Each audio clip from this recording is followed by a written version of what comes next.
Hello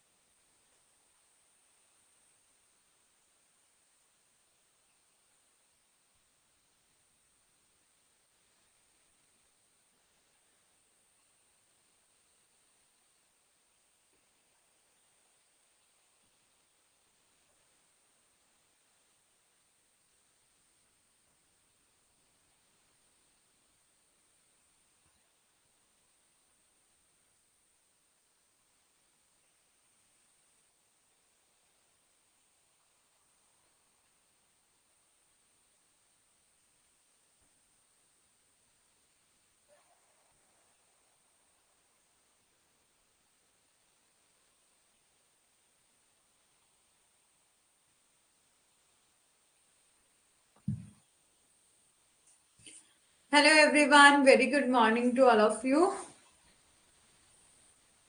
और मैं Pooja proposal of faculty, welcome to फिलअफॉर्म। आगे बढ़ने से पहले मैं आपको बता देना चाहती हूँ ये हमारा व्हाट्सएप ग्रुप है और टेलीग्राम ग्रुप है। इनमें से आप कहीं भी ज्वाइन नहीं हुए हैं तो हो सकते हैं। और इसके अलावा यदि आप हमारा कोर्स परचेज करते हैं तो आपको मिलते हैं notes, PYQ with answer, 100+ mock test. And यदि आपके आसपास किसी ने भी हमारा कोर्स परचेज करना हो तो आप उनको बोल सकते हैं कि हमारा कोड यूज करें पूजा 10, जिससे आपको 10% ऑफ मिलेगा। ठीक है। और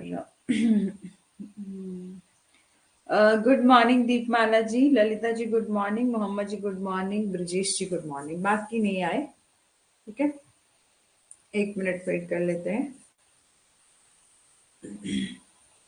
चलो, नेगोशिएबल इंस्ट्रूमेंट एक्ट क्या होता है हमने डिस्कस कर लिया था, बार बार डिस्कस करने की जरूरत नहीं है। मीनिंग क्या रहता है? एक ऐसा डॉक्यूमेंट जो कि ट्रांसफरेबल है, ऐसा पीस ऑफ पेपर, ऐसा डॉक्यूमेंट, ऐसा इंस्ट्रूमेंट जो कि ट्रांसफरेबल है, उसे हम क्या कहते हैं? नेगोशिएबल इंस्ट्रूमेंट कहते हैं। Rekha ji good morning. ठीक है, 3 काइंड ऑफ नेगोशिएबल इंस्ट्रूमेंट होते हैं: promissory note, bill of exchange और चेक। ठीक है, सेक्शन 4, 5, 6 और ये सब हमने देख लिया था, क्या कुछ इसेंशियल रहते हैं।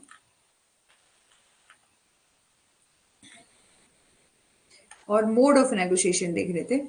ठीक है, और आज इस क्लास के रिसेंट बाद ही मैं क्या कर दूंगी कि ये नोट्स अपलोड कर दूंगी। ठीक है, कंप्लीट।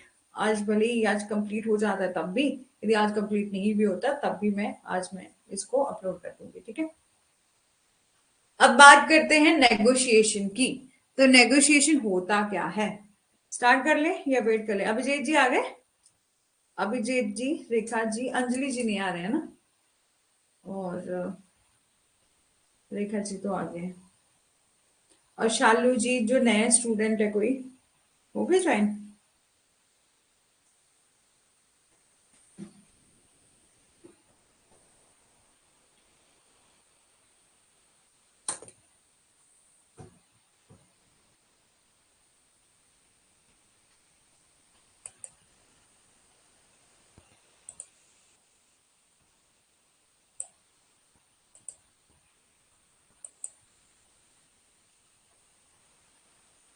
अभिजीत जी नहीं आया अभी?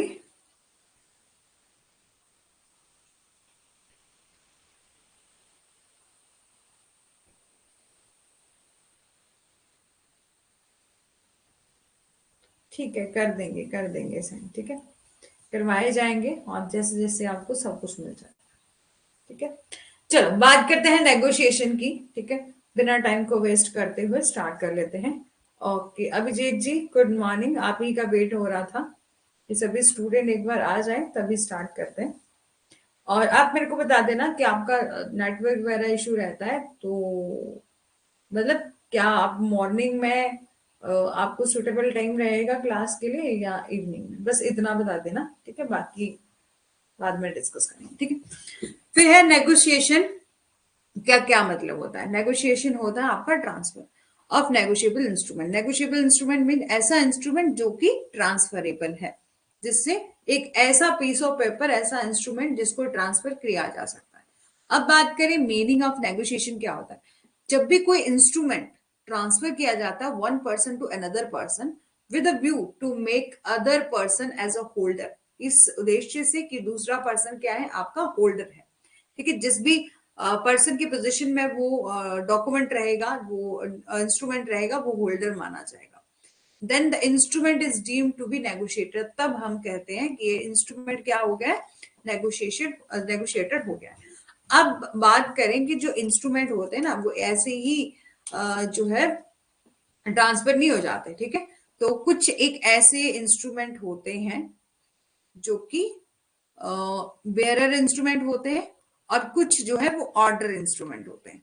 जो कि ऑर्डर इंस्ट्रूमेंट होते हैं, यदि आपने किसी और को फर्दर नेगोशिएट करना है, तो या तो उसके नीचे आप साइन कर दो, या तो उसके बैक में जो है वो साइन कर दो, ठीक है, जो उसकी मतलब पिछली साइड, दूसरी साइड जो है वो उसमें साइन कर दो।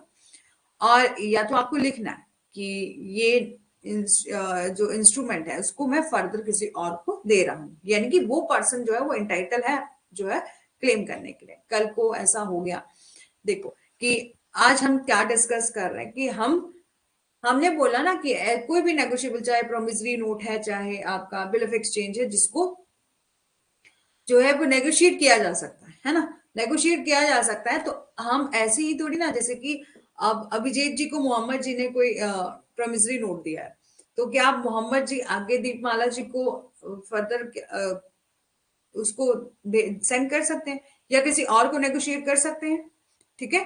तो वो उसका क्या प्रोसेस है, यदि हमें ट्रांसफर करना रहेगा, नेगोशिएशन करना रहेगा नेगोशिएबल इंस्ट्रूमेंट को, तो उसका क्या कुछ मोड है, ठीक है। तो नेक्स्ट है आपका मोड ऑफ नेगोशिएशन। यहां पर बोला मोड ऑफ नेगोशिएशन क्या होता है, इन केस जो बिल ऑफ एक्सचेंज है, ठीक है, बिल ऑफ एक्सचेंज है ये, ठीक है, प्रॉमिसरी नोट पीएन लिखा हुआ है, और चेक यदि पेबल टू बेयरर है, ठीक है। कुछ ऐसे डॉक्यूमेंट होते हैं, कुछ ऐसे इंस्ट्रूमेंट होते हैं जो कि बेयरर होते हैं। बेयरर का मतलब कि अ, आपको वो इंस्ट्रूमेंट दिया गया है, आप किसी और को फर्दर ट्रांसफर कर दोगे, तो ऑटोमेटिकली उसका जो है वो राइट वहां पर राइट रहेगा, ठीक है। लेकिन कुछ ऐसे इंस्ट्रूमेंट होते हैं जो कि सिर्फ उसी पर्सन को दिए होते हैं, जहां पर प्रॉपर साइन वगैरह किया होता है कि यही पर्सन जो है वो एंटाइटल है पैसे लेने के लिए, ठीक है। तब यहाँ पर आपका कुछ अलग सा मोड रहता है, और यहाँ जो है वो अलग सा रहता है। यहाँ देखो कि इसी चार्ट में आपको सब कुछ समझ आ जाएगा, ठीक है, वैसे, ठीक है। इन केस बोला गया है कि promissory note, bill of exchange और चेक ये पेबल टू बेयरर है, ठीक है। यदि बेयरर का मतलब है कि एक पर्सन जब दूसरे पर्सन को जो भी इंस्ट्रूमेंट है, चाहे इन केस प्रोमिसरी नोट है, बिल ऑफ एक्सचेंज है, चेक है, उसको ऐसे ही ट्रांसफर कर देता है, ठीक है। मतलब बेयरर इंस्ट्रूमेंट, जहां पर आपने कुछ भी स्पेसिफिक नाम वगैरह तो लिखा होगा, लेकिन ये पूरी रिस्ट्रिक्शन नहीं लगाई होगी, वो हम अभी डिस्कस करेंगे। तो बाय डिलीवरी ही क्या हो जाएगा, ये नेगोशिएटेड हो जाएगा, ठीक है। इसका जो है वो हम मान लेंगे कि ये आपका नेगोशिएट हो गया, इसकी नेगोशिएशन हो चुकी है। अब बात करें बिल ऑफ एक्सचेंज की, प्रोमिसरी नोट की और चेक की। कुछ एक ऐसे इंस्ट्रूमेंट होते हैं जो पेबल टू ऑर्डर होते हैं। तो ऑर्डर के केस में आप डिलीवरी भी करोगे, साथ ही साथ एंडोर्समेंट भी करोगे। इंडोर्समेंट का क्या मतलब कि आप सिग्नेचर करोगे उसमें प्रॉपर, या तो आप उस डॉक्यूमेंट की जो इंस्ट्रूमेंट है उसके नीचे जैसे जगह है यदि खाली, ठीक है, तो वहां पर साइन कर दो, ठीक है। और आप ये लिख दो कि आई इंडोर्स दैट डॉक्यूमेंट, किसी और को फर्दर के नाम पर जिसको भी आपने देना है, ठीक है। या तो आप उस डॉक्यूमेंट की पिछली साइड में लिख दो, या कहीं भी जगह नहीं है तो एक स्लिप अटैच कर दो, ठीक है। इसमें जो है वो डिलीवरी के साथ साथ एंडोर्समेंट भी जो है वो करवाना पड़ेगा, ठीक है। इतना समझ आ गया है? तो बात करते हैं अब नेगोशिएटेड बैक की। नेगोशिएशन बैक क्या होता है, ठीक है।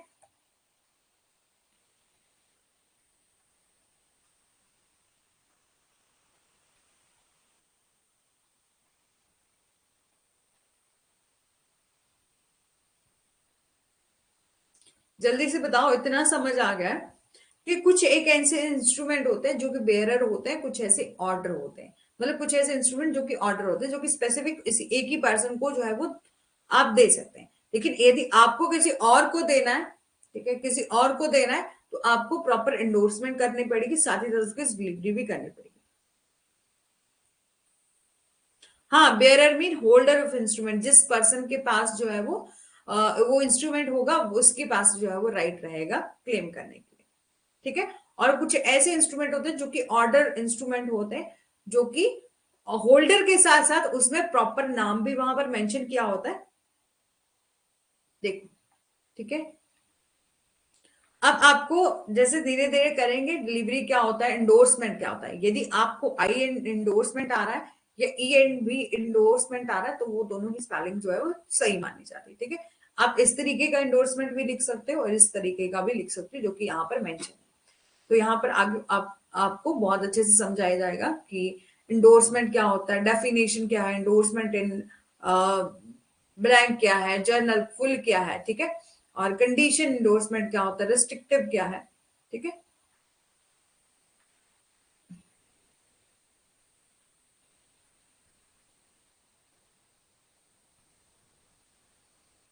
देखो, अब बोला कि हम किस तरह से नेगोशिएशन कर सकते हैं, किसकी, नेगोशिएबल इंस्ट्रूमेंट की। ठीक है, तो एनआई की, तो एनआई में क्या क्या आता है हम बहुत अच्छे से जानते हैं, प्रोमिस नोट आता है, बिल ऑफ एक्सचेंज आता है, और आपका चेक आता है। ठीक है, ये सारे ही क्या होते हैं, नेगोशिएबल इंस्ट्रूमेंट माने जाते हैं। ठीक है, तो यदि ये इंस्ट्रूमेंट पेबल टू बेयरर है, पेबल टू बेयरर का क्या मतलब है कि जिस पर्सन के पास ये इंस्ट्रूमेंट है उसी को जो है उसी का राइट बन जाएगा। जैसे कि मैंने, मेरे को किसी ने जैसे मेरे साथ किसी ने, जैसे फॉर एग्जांपल के लिए रश्मि जी ने, ठीक है, रश्मि जी ने क्या करा, प्रोमिसरी नोट बनाया और ये बोला कि मैं, ठीक है, कि मैं किसी दूसरे पर्सन को ये 10,000 रुपीज जो है वो दूं। ठीक है, तो यदि वो बेरर है, ठीक है, बेरर इंस्ट्रूमेंट होता है कि जिसके पास वो होल्ड, जिसके पास वो इंस्ट्रूमेंट होगा वही इंटाइटल रहेगा पैसे क्लेम करने के लिए। ठीक है, वही उसको ही जो है वो क्लेम करने का राइट रहेगा। तो यदि ऐसे इंस्ट्रूमेंट है जो कि बेरर है, वो बाय डिलीवरी ही उसका नेगोशिएबल जो है वो नेगोशिएशन हो जाएगा। ठीक है, कि आपने, आपके पास इंस्ट्रूमेंट था तब आपका राइट था, आपने किसी और को दे दिया तो उसका राइट हो गया, आप उसने किसी और को दे दिया तो उसका राइट हो गया। लेकिन कुछ ऐसे इंस्ट्रूमेंट होते हैं जो कि पेबल टू ऑर्डर होते हैं। ठीक है, जहां पर जैसे कि कोई बिल ऑफ एक्सचेंज बनाया है, ठीक है, कोई बिल ऑफ एक्सचेंज बनाया है तो आप किसी को ऑर्डर कर रहे हो, ऑर्डर कर रहे हो, या आप ऑर्डर कर रहे हो, डायरेक्ट कर रहे हो कि आप मेरे को इतने पर्टिकुलर 20,000 रुपीज जो इस पर्टिकुलर डेट को दे देना। ठीक है,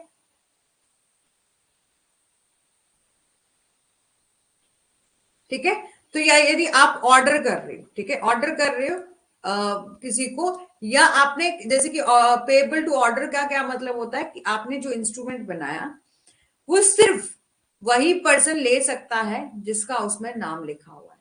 जैसे कि हमने, अब देखो कि शुरू में बताती हूँ, ठीक है, क्या रहता है।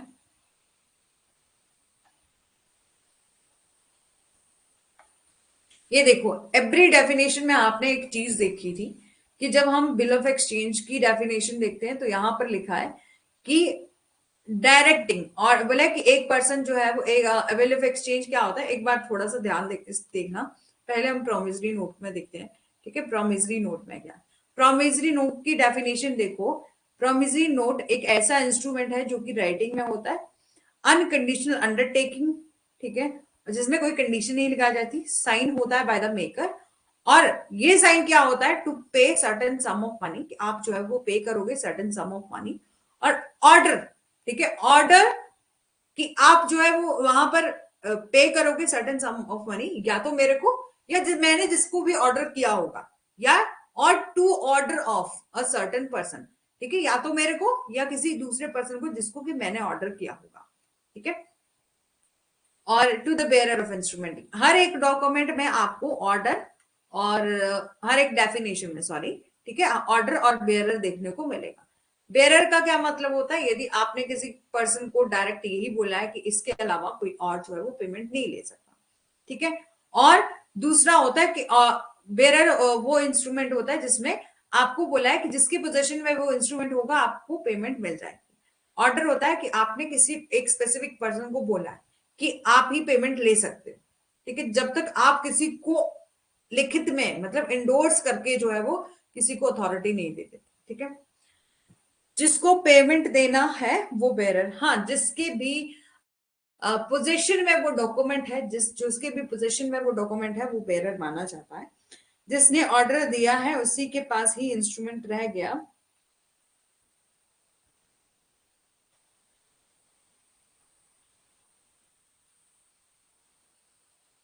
हाँ, ये इंडोर्समेंट का यह मतलब होता है कि आप साइन भी करो और उस डॉक्यूमेंट की डिलीवरी भी कर दो, ठीक है। जिसने ऑर्डर किया है, ठीक है, ये तो बिल ऑफ एक्सचेंज में ही ऑर्डर होता है ना, प्रोमिसरी नोट में नहीं होता। लेकिन सारे के सारे इंस्ट्रूमेंट, ठीक है, चाहे बिल ऑफ एक्सचेंज है चाहे प्रोमिसरी नोट है, ये देखो कि हर एक डेफिनेशन में आपको क्या मिलेगा, ऑर्डर हो या तो बियरर हो, जो केवल एक निश्चित व्यक्ति को या उसके आदेश पर, या जिसके पास इंस्ट्रूमेंट है जो कि उसका धारक है, धारक को बोलते हैं बेयरर, जिसके पास वो इंस्ट्रूमेंट है, जिसकी पोजेशन में है, उसको या उस आदेश पर, ठीक है, ये जो पर्टिकुलर अमाउंट है उसका भुगतान करेगा। ये हो गया प्रोमिसरी नोट का डेफिनेशन। अब देखना बिल ऑफ एक्सचेंज में भी ये चीज है कि आप जो है वो पे करोगे सम स्पेसिफाइड मनी, ठीक है, टू अ पर्सन जो कि होल्डर है उस इंस्ट्रूमेंट का, और as a director to instrument by the maker, ठीक है। या तो होल्डर को आप जो पेमेंट करोगे, या जिस पर्सन ने, जिसको भी आपने डायरेक्ट किया, या जिस भी पर्सन ने आपको डायरेक्ट किया कि आप मेरे को पैसे दोगे, ठीक है। तो ये होता है आपका बिल ऑफ एक्सचेंज। और चेक के केस में भी यही होता है, ठीक है, कि आप जो है वो पे करोगे या तो बेरर को या आप ऑर्डर को, ठीक है। ऑर्डर पर भी जो है वो पे कर सकते हो और बेरर में भी। बेरर मीन जिस पर्सन के पोजीशन में ये चेक होगा आप उसको पेमेंट कर दो, ठीक है। और चेक में भी लिखा होता है कि आप किसी पर्टिकुलर पर्सन को ही जो है वो पेमेंट करना चाहते हो, ठीक है, तो उसी के अकाउंट में जाएगी। अदरवाइज यदि वहां पर कोई रिस्ट्रिक्शन नहीं लगाई गई, जो भी पर्सन आ रहा है उसको आप क्या कर देते हो, वो पर्सन बैंक में गया और उसको पैसे मिल गए, तो वो होता है बेयरर इंस्ट्रूमेंट, ठीक है। अब समझ आ गया? नहीं समझ आया होगा तो आगे आ जाएगा, ठीक है, धीरे धीरे। अब बात करते हैं नेगोशिएशन बैक का। इसका क्या मतलब होता है? अब बोला कि जहां पर भी इंडोर्स और नेगोशिएट किया होता है एक इंस्ट्रूमेंट, इंडोर्स और नेगोशिएट से कंफ्यूज नहीं होंगे, जहां पर भी आपने किसी और पर्सन को वो इंस्ट्रूमेंट दिया होता है, जो किसी और पर्सन को वो इंस्ट्रूमेंट दिया होता है उसे हम कहते हैं इंडोर्स किया है और नेगोशिएट किया है वो instrument, and again become it's holder, और फिर से उसका धारक, जो पर्सन जिसको कि आपने वो डॉक्यूमेंट दिया है, वो क्या बन जाता है, होल्डर बन जाता है। The instrument is said to be negotiated, तब कहते हैं हम कि ये इंस्ट्रूमेंट जब किसी और को दे दिया है तो ये आपका नेगोशिएट हो गया है। और किसी और को जब दे रहे हो उसके साथ साथ आप इंडोर्स भी कर रहे हो। इंडोर्स का क्या मतलब होता है, साइन कर रहे हो, ठीक है। इसको भी हम फर्दर डिस्कस करेंगे इंडोर्समेंट एक्चुअली होता क्या है, बट यही मैं आपको बता रही हूँ। यहाँ पर बोला कि जिस डॉक्यूमेंट को आप किसी को नेगोशिएटेड कर रहे हो, ठीक है, तो उसकी बैक साइड, बैक साइड मतलब उसके पीछे ये डॉक्यूमेंट है, उसके बैक साइड आपने क्या करा, इंडोर्स कर दिया, मतलब सिग्नेचर कर दिए। And none of the intermediary endorsee are then liable to pay, और कोई भी मध्यस्थ इंडोर्सी उसके प्रति उत्तरदायी नहीं होता। मध्यस्थ इंडोर्सी का क्या मतलब है कि आपने, ठीक है, अब फॉर एग्जाम्पल के लिए कभी ऐसा होता है कि ए पर्सन है, ठीक है, उसको किसी किसी का पहले का क्या मिला हुआ है, प्रोमिसरी नोट या आपका बिल ऑफ एक्सचेंज मिला हुआ है, ठीक है।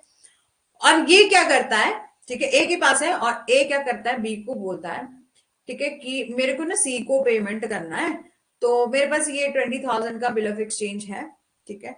और आप जो है क्या करो, इसको बोलो कि मेरा ये बिल ऑफ एक्सचेंज ही ले लो, क्योंकि जिस दिन जो मेच्योरिटी डेट होगी तो आपको पैसे मिल जाएंगे। तो ये कौन हुआ, ये बीच वाला पर्सन, मध्यस्थ जो पर्सन है, ठीक है, जो कि इंडोर्स कर रहा है। अब ये जाएगा, एक जाएगा बी के पास, ये इसके पास डॉक्यूमेंट देगा और साइन करेगा अपना, ठीक है, और सी को देगा, ठीक है, सी को देगा।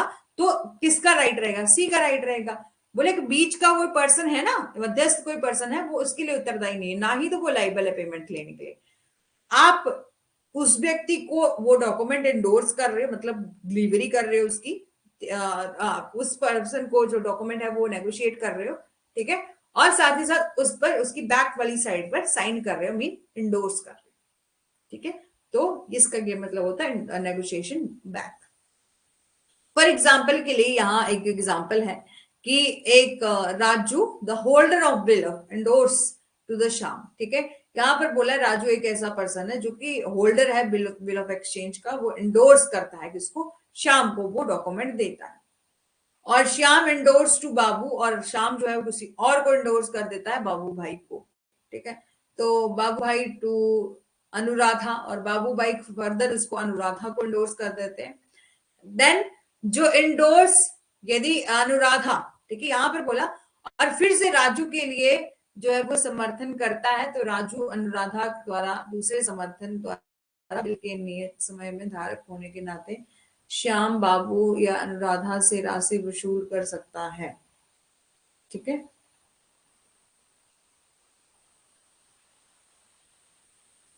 और देखो एक बार आपका देख लेती हूँ। बेरर के केस में नेगोशिएशन बाय डिलीवरी होगा, और ऑर्डर के केस में नेगोशिएशन बाय इंडोर्समेंट और प्लस डिलीवरी होगा। हाँ, इंडोर्समेंट का क्या मतलब होता है, सिग्नेचर करके आप उसको डिलीवर कर रहे हो, ठीक है। अब समझ आ गया ना बाकियों को भी, ठीक है। तो यहां पर बोला कि एक राजू है, वो होल्डर है किसी बिल ऑफ एक्सचेंज का, ठीक है, उसके पास कोई बिल है, तो वो इंडोर्स कर देता है, ठीक है, इंडोर्स कर देता है, साइन कर देता है, ठीक है, किसको, शाम को, ठीक है, शाम को दे देता है इंडोर्स करके, ठीक है। और शाम जो है वो फर्दर इंडोर्स कर देता है बाबू भाई को, बाबू भाई फर्दर इंडोर्स कर देता है अनुराधा को, and endorse it again to Raju, और फिर से राजू के समर्थन में, मतलब फिर से जो है वो राजू को इंडोर्स कर दिया जाता है वो डॉक्यूमेंट, ठीक है। मतलब ऐसे घूम फिर कर उसी के पास आ गया।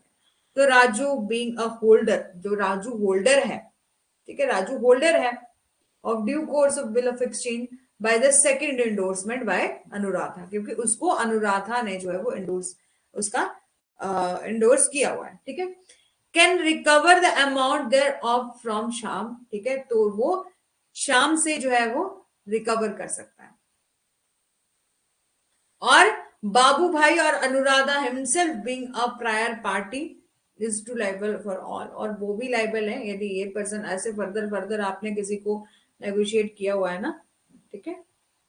तो यहां पर जिसके भी पोजीशन में होगा, प्लस जिसको भी साइन दिया होगा, मतलब जिसके लिए आपने साइन किया होगा, तो आप वो पर्सन इंटाइटल रहेगा क्लेम करने के लिए, ठीक है। और यहां पर बोला है कि Raju having a regulated by the second endorsement to its original position, ठीक है, can not sue the Shyam और भाई श्याम बाबू भाई और अनुराधा, ठीक है।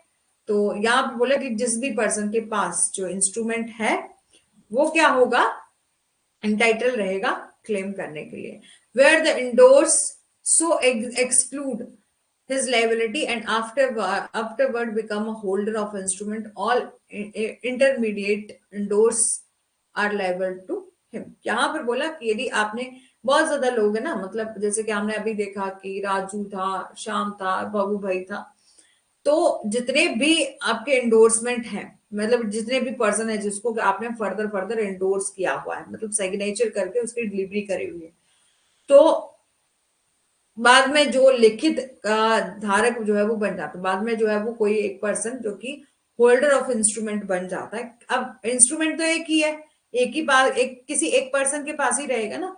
तो यहाँ पर बोला कि जितने भी बीच के धारक थे ना, वो सब, यदि इस केस में यदि ऐसा है कि बहुत ज्यादा जो लोग हैं और एक दूसरे को दे रहा, दूसरा तीसरे को दे रहा, तीसरा चौथे को दे रहा है, यहाँ पर यदि ऐसा हो गया, देखो देखो कि फॉर एग्जाम्पल के लिए राजू है, श्याम है, बाबू भाई है, और आपका अनुराधा है।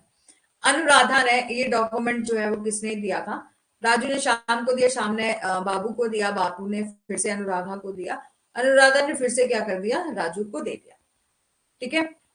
तो ये राजू श्याम से भी ले सकता है, श्याम बोलेगा कि ये डॉक्यूमेंट मेरे को किसने दिया था, श्याम से भी ले सकता है, श्याम नहीं देना चाहे तो नहीं देता है, तो वो ये बाबू भाई के पास भी जा सकता है, ठीक है। और कंफ्यूज होने हो, एक मिनट एक मिनट, ठीक है। अब देखो दोबारा से समझो, यहां पर बोला कि एक राजू है, एक श्याम है, एक बाबू है और एक ए है।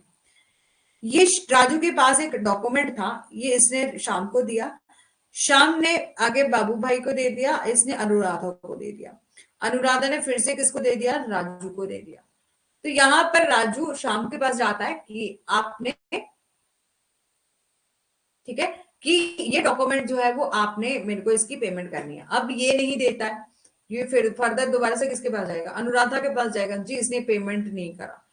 तो अनुराधा किसके पास जाएगी, बी के पास जाएगी, बाबू भाई के पास जाएगी कि बाबू भाई आपने मेरे को ये डॉक्यूमेंट दिया था। बाबू भाई दोबारा से फिर से शाम के पास जाएंगे, ठीक है। घूम फिर कर जो सारे लोग जो है वो, मतलब यहाँ पे बोले जितने भी आपके इंटरमीडिएट एंडोर्सर होते हैं वो लाइबल होते हैं पे करने के लिए, जितने भी बीच के जिसके भी पोजीशन में रहेगा और जिसको आगे फर्दर फर्दर जो है वो आपका एंडोर्स किया होगा, तो जितने भी बीच के पर्सन है वो सारे लाइबल रहेंगे पेमेंट करने के लिए, ठीक है। अब बात करते हैं डिलीवरी की। तो सेक्शन 46 में बोला है कि द मेकिंग, एक्सेप्टेंस और endorsement of promissory note, bill of exchange और cheque is completed by delivery. जब भी आप किसी को, चाहे बिल ऑफ एक्सचेंज है, चाहे आपका प्रोमिसरी नोट है, चाहे चेक है, वो तभी कंप्लीट माना जाएगा जब उसकी डिलीवरी हो जाए। विच में बी एक्चुअल और कंस्ट्रक्टिव। कंस्ट्रक्टिव हमने देखा था क्या होता है, जब फिजिकली उसका पोजेशन ना मिलकर, ठीक है, ऐसे हम उसको कंस्ट्रक्टिवली ये कहते हैं कि वो मेरे पोजेशन में आ गया, तो हमें उसको कंस्ट्रक्टिव डिलीवरी मानते हैं, ठीक है। यहाँ पे बोला कि जब आप ना कोई बिल ऑफ एक्सचेंज बना रहे हो, ठीक है, बिल ऑफ एक्सचेंज आपने बनाया तो आप किसी को ऑर्डर कर रहे हो।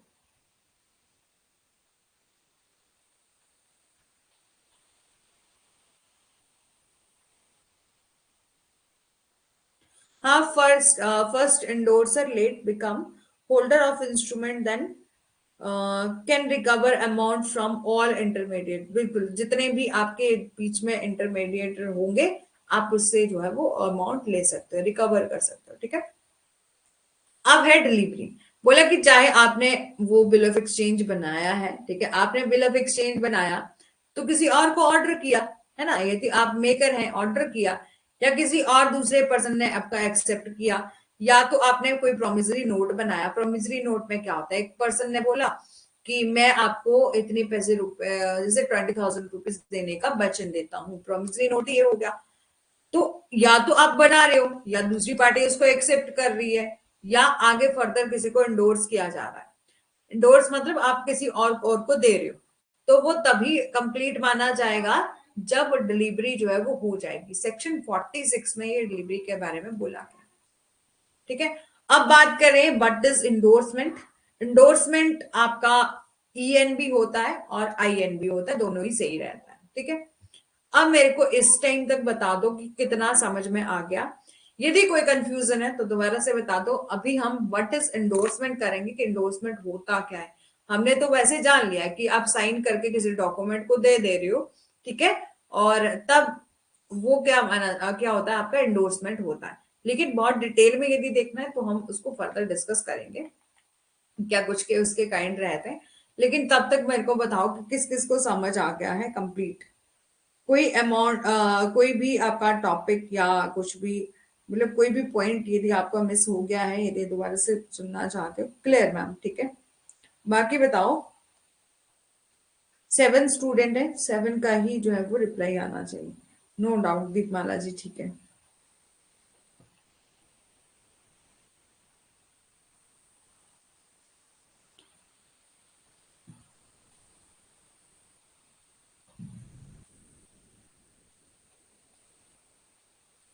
और कल आप बता रहे थे ना कि आवाज अलग से आ रही है और जो रिएक्शन है, मतलब ये जो लिपसिंग मैच नहीं कर रही है, तो वो क्यों होता है, आपका नेटवर्क की वजह से होता है, ठीक है। कभी कभी होता है कि नेटवर्क नहीं हो ठीक, तो ऐसा होता है। बट ठीक है, जैसा मर्जी हो, क्लास लगनी चाहिए। आप सुन तो वैसे भी लोगे, है ना, आपको सुनना ही तो है और यही तो देखना है। लेकिन प्रॉब्लम तब होती है बिल्कुल ही ज्यादा जो है वो नेटवर्क चला जाए और क्लास ही ऑफ हो जाए। चलो बात करते हैं मीनिंग ऑफ एंडोर्समेंट की। तो एंडोर्समेंट का क्या मतलब होता है? जब आप साइन करते हो at the back of instrument for the purpose of negotiation. ठीक है, नेगोशिएशन मतलब किसी को ट्रांसफर करना। कि इंडोर्समेंट का क्या मतलब होता है? मींस आप साइन कर रहे हो at the back of instrument. ठीक है, कि आप जो है वो दस्तावेज के पीछे हस्ताक्षर कर रहे हो और किसी को ट्रांसफर कर रहे हो। ठीक है, यहाँ पर हमेशा ही आपको बातचीत कंसिडरेशन में भी जो है वो विचार आएगा, लेकिन आपको समझना है जब भी हम कमर्शियल लॉ की बात कर रहे हैं, चाहे आपका कॉन्ट्रैक्ट है, आपका सेल ऑफ गुड्स एक्ट है, पार्टनरशिप है, तो यहाँ पर पैसे की लेन की देन की बात होगी जब भी हम कंसिडरेशन बात करेंगे। लेकिन यहाँ पर नेगोशिएशन की बात करी जा रही है, तो नेगोशिएशन का क्या मतलब होता है? नेगोशिएबल इंस्ट्रूमेंट में transfer. Instrument mean document and negotiable mean आपका ट्रांसफर। तो यहां पर बोला कि इंडोर्समेंट का क्या मतलब होता है? जब आप इस किसी इंस्ट्रूमेंट के मतलब जो इंस्ट्रूमेंट है उसको आप साइन कर रहे हो उसके पीछे, और किस पर्पज से? कि आपको उसको नेगोशिएटेड करना है, नेगोशिएशन उसका करना है, ट्रांसफर उसका करना है। बोले जो एक्ट ऑफ साइनिंग होता है ना, कि आप किसी चेक पर साइन कर रहे हो या किसी भी डॉक्यूमेंट पर साइन कर रहे हो। ठीक है, लेकिन यहाँ पर स्पेशली बताया है कि जब आप एक्ट कर रहे हो साइनिंग अ चेक, ठीक है, चेक पर साइन कर रहे हो, तो for the purpose of transferring to someone else is called endorsement of cheque. ठीक है, यहां पर बोला कि जब आप चेक पर साइन करते हो इस पर्पज से कि वो चेक है वो किसी को ट्रांसफर होने वाला है, मतलब आप जो है वो किसी को ट्रांसफर करने वाले, आपने खुद बनाया, आप किसी अपने पास थोड़ी ना रखोगे, तब थोड़ी ना कि दूसरे पर्सन की पेमेंट जाएगी। वो आप तब भी कर सकते हो जब वो क्या हो, आपका ट्रांसफर हो, मतलब जो चेक आपने बनाया है वो किसी और को ट्रांसफर हो।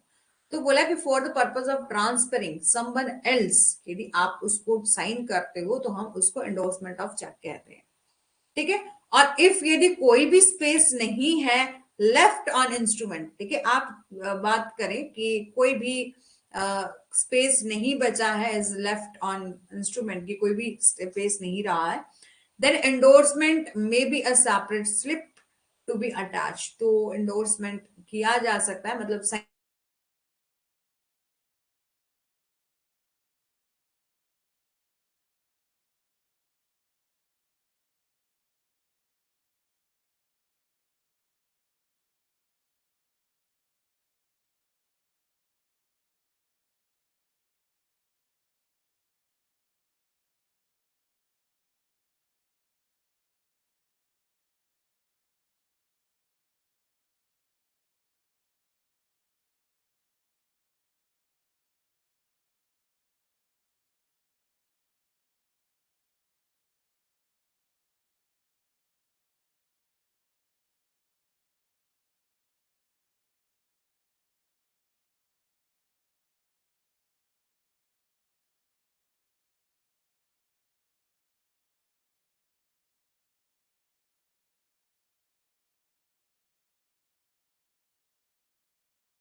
ठीक है,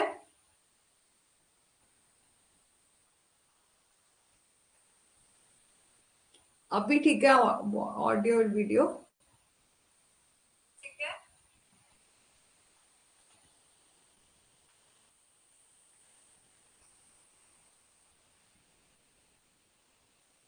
मैंने आपके यहाँ पर कमेंट देखे नहीं थे और बोले जा रही थी, बाद में पता चला कि आप लोगों ने तो कुछ सुना ही नहीं है।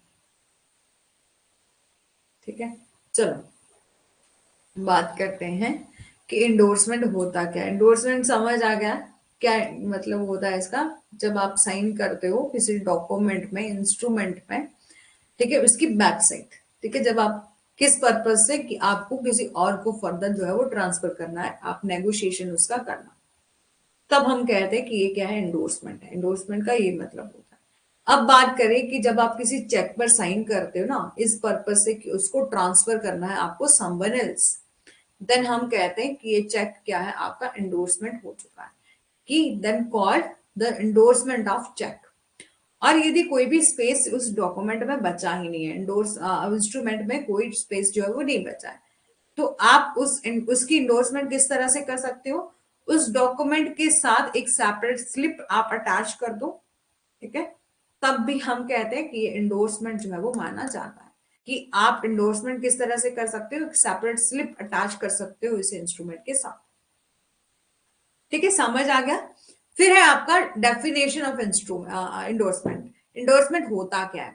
जब कोई भी मेकर है या होल्डर ऑफ नेगोशिएबल इंस्ट्रूमेंट है, ठीक है, अब देखो कि मेकर की बात करेंगे तो, ठीक है, कि मेकर की बात करेंगे, यदि कोई पर्सन प्रोमिसरी नोट बना रहा है, बिल ऑफ एक्सचेंज बना रहा है, ठीक है, तो बिल ऑफ एक्सचेंज जब बना रहा है तो किसी दूसरे पर्सन को कहेगा ना कि तुम यहाँ पर आके साइन करो, तभी तो वो एक्सेप्ट किया जाएगा दूसरे पर्सन के द्वारा। यदि प्रोमिसरी नोट है तब भी तो एक पर्सन खुद से वचन दे रहा है कि मैं जो है वो आपके पेमेंट करूंगा, ठीक है। तो या तो कोई मेकर, यदि वो प्रोमिसरी नोट बना रहा तो किसी ना किसी को देगा ना कि आप ये प्रोमिसरी नोट मेरा रखो और मैं आपको इस पर्टिकुलर फलना डेट को जो है वो क्या कर दूंगा, पेमेंट कर दूंगा। तो तभी तो वो आपका नेगोशिएट किया जाएगा ना किसी दूसरे पर्सन को। तो बोला कि जब भी जो मेकर होता है और होल्डर होता है ऑफ नेगोशिएबल इंस्ट्रूमेंट, जिसके भी पोजीशन में वो नेगोशिएबल इंस्ट्रूमेंट होता है, जब वो साइन करता है, द सेम साइन करता है, उस पर जो है वो हस्ताक्षर करता है, और otherwise then as such maker, ठीक है, और ठीक है, जैसे तो ऐसा निर्माता के अलावा, ठीक है, तो इस जो मेकर होता है ना, ठीक है, वो जब साइन करता है तो किसी और को किसी और को जो है वो डिलीवरी करता है उस डॉक्यूमेंट की, तो उससे पहले साइन करता ना आपने कि मैं साइन कर रहा हूँ, कि मैं वचन दे रहा हूँ कि मैं आपको 20,000 रुपीज उस पर्टिकुलर डेट को दूंगा, ठीक है।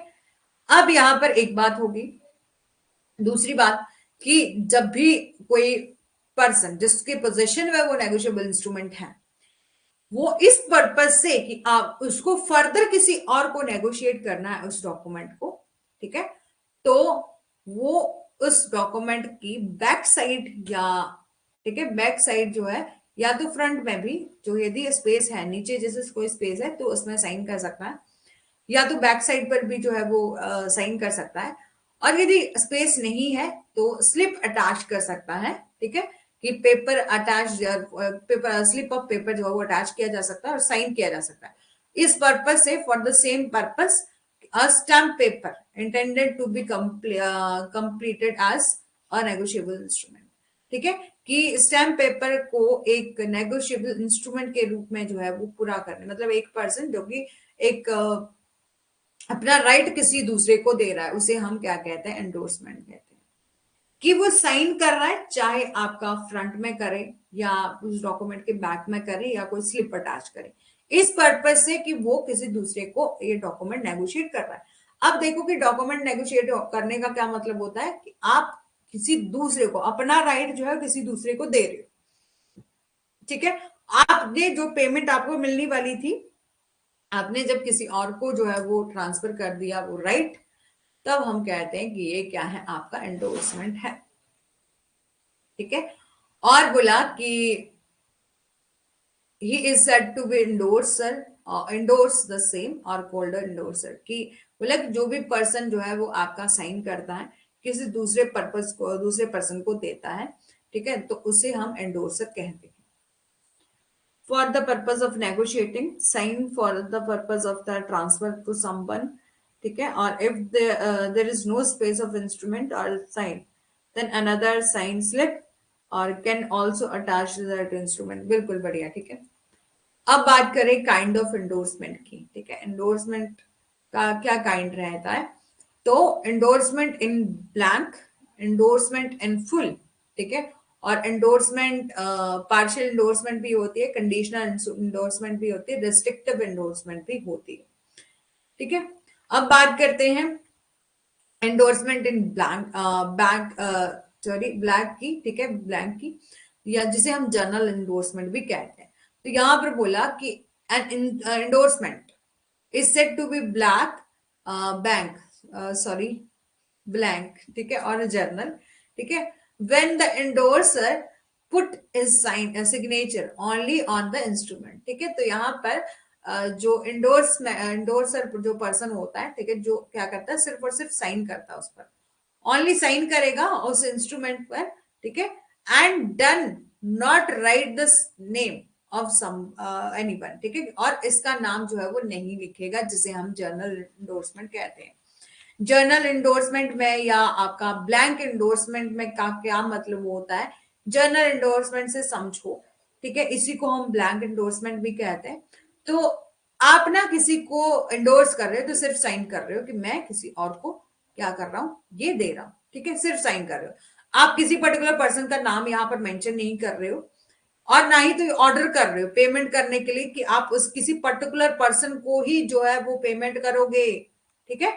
जब आपने किसी पर्टिकुलर पर्सन का नाम लिख दिया है तो वो पर्सन दूसरे पर्सन को ट्रांसफर नहीं कर सकता, उसको नेगोशिएट नहीं कर सकता, तो वो होता है एंडोर्समेंट इन जर्नल। और एंडोर्समेंट इन स्पेशल का क्या मतलब होता है, जिसे हम फुल एंडोर्समेंट भी कहते हैं, जहां पर एंडोर्सर क्या करता है, इन एडिशन सिग्नेचर, मतलब एंडोर्स तो करता है, मतलब सिग्नेचर तो करता है, उसके साथ नाम भी मेंशन करता है कि आप इसी पर्सन को क्या करोगे, पेमेंट करोगे, और those order the payment is to be made, ठीक है, और जिसको ऑर्डर किया जा रहा है उसका प्रॉपर यहाँ पर नाम जो है वो मेंशन करोगे कि इसी को जो है वो पेमेंट करनी है।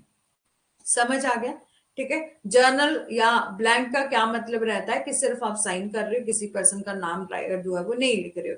यदि एक पर्सन ने किसी दूसरे को एंडोर्स कर दिया है तो वो दूसरा किसी और को भी कर सकता है, लेकिन आप स्पेशल एंडोर्समेंट की बात करो, यहाँ पर आपके फुल सिग्नेचर होंगे, साथ ही साथ सिग्नेचर के साथ साथ आपने उस पर्सन का पर्टिकुलर नाम भी लिखा होगा, ठीक है, जिस कारण आप दूसरे पर्सन ना, तो जो दूसरा पर्सन है वो किसी और को वो ट्रांसफर नहीं कर सकता जब तक वो पूरे डिटेल नहीं लिख देता कि मैं ये कोई पर्सन हूं, मैंने किसी और से इंस्ट्रूमेंट लिया था और मैं अब किसी और को दे रहा हूं, ठीक है। तो ये होता है आपका स्पेशल एंडोर्समेंट, ठीक है। अब बात करें, there is a direction added by the endorser to a person specified called endorsee, ठीक है, जिस भी पर्सन को आपने डायरेक्शन दी होती है, ठीक है, कि एक एंडोर्सर के द्वारा उस व्यक्ति को निर्देश दिया जाता है, जिसे इंस्ट्रूमेंट का एंडोर्सी कहते हैं। जिस भी पर्सन को आप डायरेक्शन दे रहे हो उसे क्या कहते हैं, एंडोर्सी कहते हैं। The instrument who now become its pay entitled to sue for the money due to the instrument, ठीक है, जब इंस्ट्रूमेंट पर देय धन के लिए मुकदमा करने का हकदार जो है वो बन जाता है। यहाँ पर बोला कि यहाँ पर डायरेक्शन दी होती है उस व्यक्ति को, ठीक है, जिस व्यक्ति को डायरेक्शन दी होती है एंडोर्सर के द्वारा, उसे हम उस इंस्ट्रूमेंट का एंडोर्सी कहते हैं। और जो एंडोर्सी होता है ना, जिसको पेमेंट मिलने वाली है, ठीक है, जो बना रहा है जो एंडोर्सर, और जो इसको पेमेंट मिलने वाली है जो कि है क्या है, एंडोर्सी है, ठीक है। अब बात करें कि एंडोर्सी के पास ना राइट रहता है कि वो यदि पेमेंट नहीं हुई तो वो उस पर्सन को ड्यू मनी के लिए जितना भी मनी उसका बचता है उसके लिए जो है वो केस फाइल कर सकता है, ठीक है। अब बात करें partial endorsement, instrument which transfer the amount mention in the instrument यदि partially and not fully is called a partial endorsement, कि आप जो है वो किसी ऐसा करते हो ना कि किसी को नेगोशिएबल इंस्ट्रूमेंट जो मतलब जो इंस्ट्रूमेंट है नेगोशिएबल इंस्ट्रूमेंट, आप उसको नेगोशिएट कर रहे हो, मीन ट्रांसफर कर रहे हो, ठीक है। तो उसको आपको देने हैं आपके फॉर एग्जाम्पल के लिए 10,000 रुपीज, ठीक है। तो वो आपका इंस्ट्रूमेंट कितने का बना है, 20,000 का बना है, तो आप उसमें मेंशन कर सकते हो कि उसको हाफ पेमेंट देनी है, पार्शियल जो है वो पेमेंट करनी है। ऐसा इंस्ट्रूमेंट जो कि ट्रांसफर किया जाता है, अब जो अमाउंट मेंशन किया गया है इस इंस्ट्रूमेंट में, जो आपका हाफ पार्शियली जो है वो पे करना है, नॉट फुली। पार्शियल जब आपको पे करना है तो आप उसको पार्शियल इंडोर्समेंट कहते हैं। As per the section 56 is invalid under law, ठीक है। यहां पर बोला कि अंडर 56 में ये इनवैलिड कहा गया है कि इस तरह का इंडोर्समेंट आप कर रहे हो, इस तरह की आप जो है वो जब आप बिल ऑफ एक्सचेंज दे रहे हो, प्रोमिसरी नोट दे, कोई भी इंस्ट्रूमेंट दे रहे हो जिसमें यदि आप पार्शियल पेमेंट करने की बात कर रहे हो, ठीक है, उस तो फुली पेमेंट करने की बात नहीं कर रहे हो, पार्शियल बात कर रहे हो, तो जो है ये सेक्शन 56 के अंडर जो है वो इनवैलिड उसको कहा गया है। अब कंडीशनल इंडोर्समेंट क्या होता है, ऐसा इंडोर्समेंट, ठीक है, कि एन इंडोर्समेंट इज कंडीशनल और क्वालिफाइड विच लिमिट और नेगेटिव, ठीक है, कि उसमें जो है वो लायबिलिटी ऑफ इंडोर्सर जो है वो उसमें कुछ से कंडीशन लगाई होती है, और क्वालिफाइड और कंडीशनल, कंडीशन मतलब कंडीशनल होता है वो डॉक्यूमेंट, तो हम उसको कहते हैं आपका कंडीशनल इंडोर्समेंट। अब रिस्ट्रिक्टिव इंडोर्समेंट क्या होता है, restrictive endorsement seek to put an end the principal characters of negotiable instrument and seal its a further negotiability. यहां पर बोला कि कभी कभी ऐसा होता है ना कि ऐसे इंस्ट्रूमेंट है जो कि, ठीक है, यहां पर बोला कि कुछ ऐसे इंस्ट्रूमेंट है, ठीक है, जो किसी भी नेगोशिएबल इंस्ट्रूमेंट की प्रमुख विशेषताओं को जो है वो समाप्त करने का प्रयास करता है, चाहे लिखित और इसकी आगे की प्रक्रिया पर जो है वो मोहर लगाता है, तो हम उसे रिस्ट्रिक्टिव एंडोर्समेंट कहते हैं। देखो कि किसी पर्सन ने ना एंडोर्समेंट बनाया अपना, फॉर एग्जांपल के लिए कोई डॉक्यूमेंट बनाया, ठीक है, फॉर एग्जांपल कि बिल ऑफ एक्सचेंज बनाया या प्रोमिसरी नोट बनाया, ठीक है, प्रोमिसरी नोट बनाया, तो इसमें इसने लिखा कि मैं इस पर्सन को आपका 20,000 रुपीज जो है वो पे करने का वचन देता हूँ, ठीक है। और उसमें उसने जो है वो ये रिस्ट्रिक्शन भी लगाई कि आप किसी को फर्दर नेगोशिएबल नहीं करोगे, इसके लिए उसने सील लगा दी, अपनी मुहर जो है वो लगा दी, ठीक है, कि आप इस इंस्ट्रूमेंट को फर्दर किसी और को नेगोशिएबल नहीं करोगे, ट्रांसफर नहीं करोगे, उसे हम कहते हैं restrictive endorsement. This may sound a little unusual, but the endorsee is very much within the right if he so signed that a subsequent transfer is restricted. ठीक है, यहाँ पर बोला कि सब्सिक्वेंट ट्रांसफर, यदि आप यहाँ पर मोहर लगाई है और आपको रिस्ट्रिक्ट किया गया है, लेकिन फिर भी आप किसी दूसरे पर्सन को इसको ट्रांसफर कर रहे हो, तो उसको रिस्ट्रिक्टेड किया जाता है कि आप ऐसा नहीं कर सकते। और ये जो prevent the risk of unauthorise person obtaining payment और थ्रू द फ्रॉड, फॉर्जरी और the drawer losing his money. यहाँ पर बोला ये इसलिए किया जाता है ना ताकि कोई भी पर्सन जो है वो धोखाधड़ी में ना आए, फॉर्जरी में ना आए, और उसी पर्सन को जो है वो पेमेंट मिल सके जिस पर्सन के लिए जो है वो ये डॉक्यूमेंट बनाया गया है, ठीक है। इसलिए बोले जो अनऑथराइज पर्सन है के द्वारा धोखाधड़ी, जालसाजी के माध्यम से भुगतान प्राप्त करने और भुगतान कर्ता को अपने पैसे खोने का जोखिम जो है वो ना हो, इसलिए जो है इस तरह की इंडोर्समेंट की जाती है, रिस्ट्रिक्टिव इंडोर्समेंट कहते हैं। अब इंडोर्समेंट सेंस रिकोर्स क्या मतलब होता है, यहां पर बोला कि सेंस रिकोर्स जिसका अर्थ है कि विदाउट रिकोर्स और रेफरेंस, ठीक है, कि आप जो है वो बिना सहारे या संदर्भ के, ऐसे में जब भी कोई नेगोशिएबल इंस्ट्रूमेंट बोला कि when the property negotiable instrument transfer की जाती है सिंस रिकोर्स, ठीक है, then the endorser negatives his liability and exclude himself from the responsibility। यहाँ पर जो इंडोर्सर होता है ना, वो बनाने वाला, यदि वो क्या करता है, समर्थनकर्ता को अपने दायित्व जो अपनी रिस्पॉन्सिबिलिटी से जो है वो नहीं उठाए और रिस्पॉन्सिबिलिटी से बाहर जो है वो जाने की कोशिश करता है यदि कोई पर्सन, तो हम उसको एंडोर्समेंट सेंस रिकोर्स जो है वो कहते हैं, ठीक है।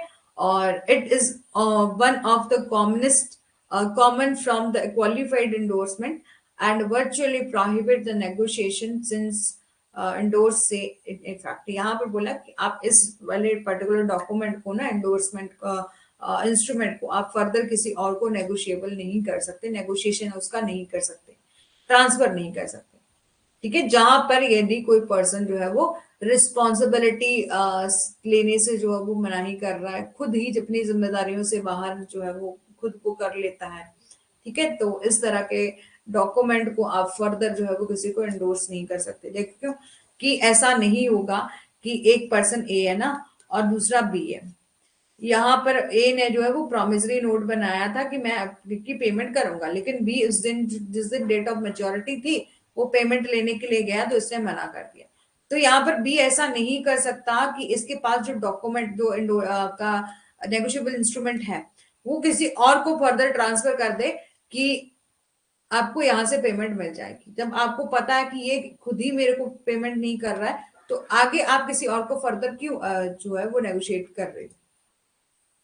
अब हु में नेगोशिएट इंस्ट्रूमेंट, कौन पर्सन जो है तो नेगोशिएट कर सकता है, जो बना रहा है वो भी नेगोशिएट कर सकता है, सोल मेकर, और ड्रॉर पेई, ठीक है, जिसको की पेमेंट मिलने वाली है वो भी फर्दर किसी और को नेगोशिएट कर सकता है, ठीक है, इंडोर्सी या all the several joint maker या ड्रॉर और ठीक है पेई और इंडोर्सी नेगोशिएबल इंस्ट्रूमेंट में इंडोर्स कर सकते हैं, नेगोशिएट कर सकते हैं फॉर द सेम। ठीक है, अब instrument obtain bye unlawful means और अनलॉफुल कंसिडरेशन, कुछ ऐसे इंस्ट्रूमेंट होते हैं ना वो आपके अनलॉफुल तरीके से भी ऑब्टेन किए जाते हैं और प्राप्त किए जाते हैं, ये सेक्शन 58 में बताया गया। और इसी चीज को प्रोटेक्ट करने के लिए हमने इस काइंड का रिस्ट्रिक्टिव एंडोर्समेंट देखा था, जहां पर रेस्ट्रिक्शन लगाई होती है कि आप जो है वो किसी और को फर्दर जो है वो सब्सिक्वेंट ट्रांसफर नहीं करोगे, प्रॉपर मोहर लगाइए, आपको ही पेमेंट मिलेगी। तो बोला कुछ ऐसे लोग होते हैं ना जो कि एंडोर्समेंट को इंस्ट्रूमेंट को ऑब्टेन कर लेते हैं अनलॉफुल तरीके से भी।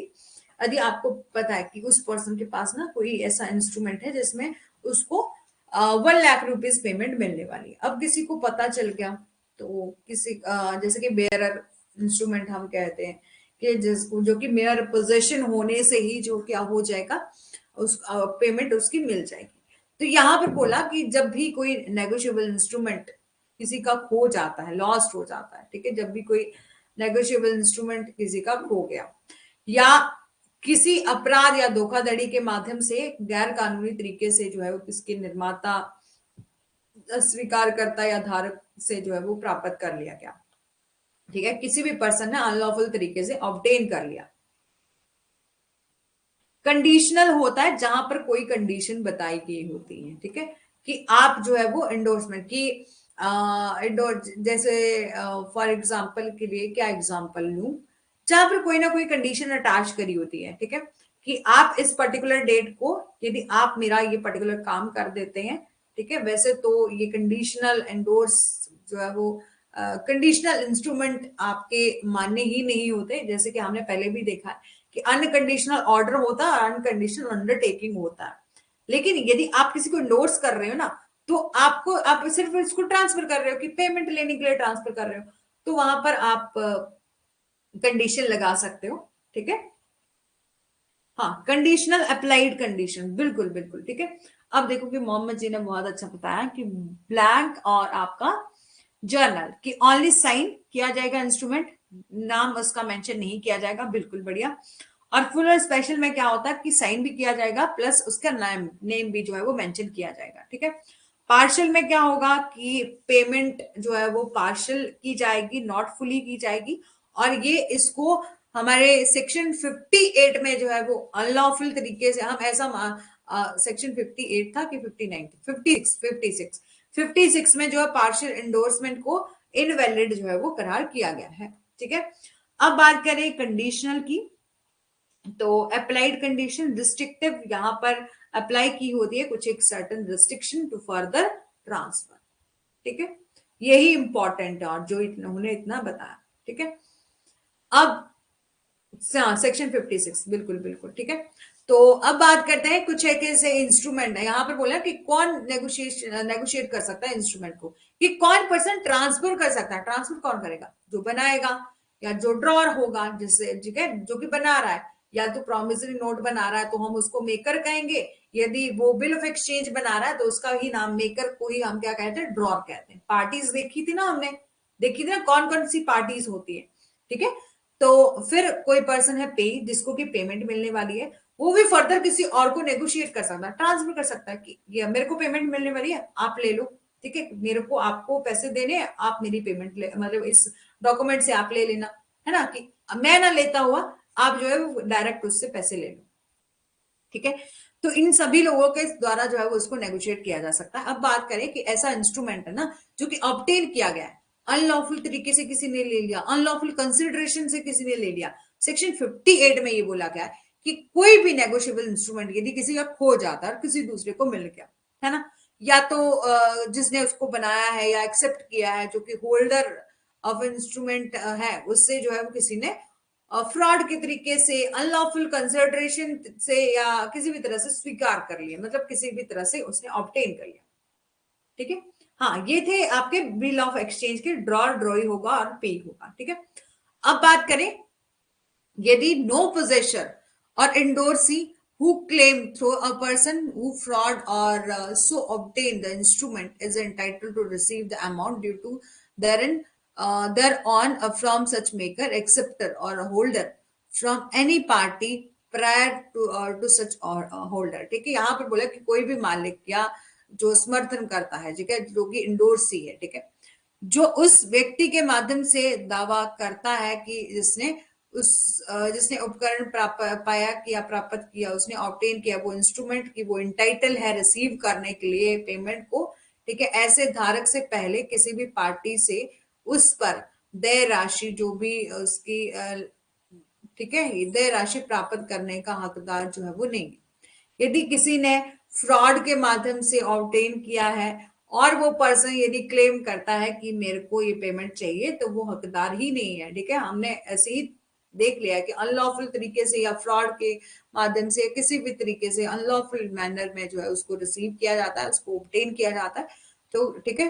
यदि हम फ्रॉड के बारे में बात करें तो, या अनलॉफुल तरीके से यदि किसी ने लिया है, तो हम उसको वहां पर ऑब्टेन का मीनिंग लेते हैं, ना कि रिसीव करना। रिसीव करना होता है जब आप खुद से किसी को दे रहे हो, ठीक है।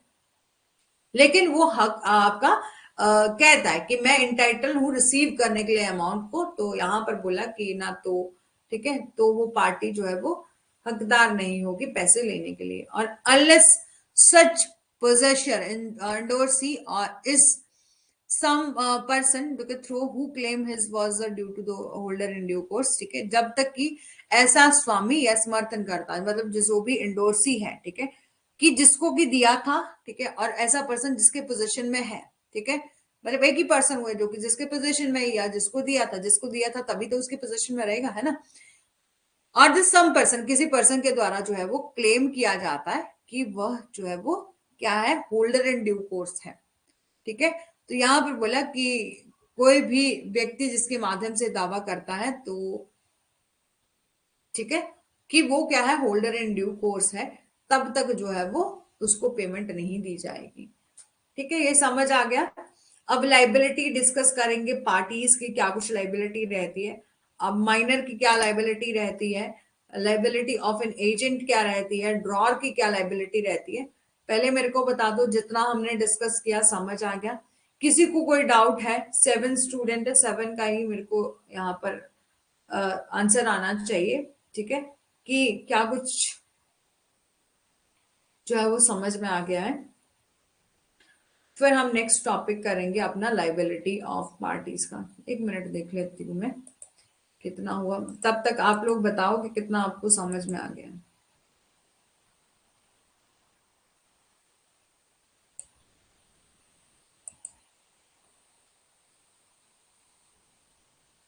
ठीक है,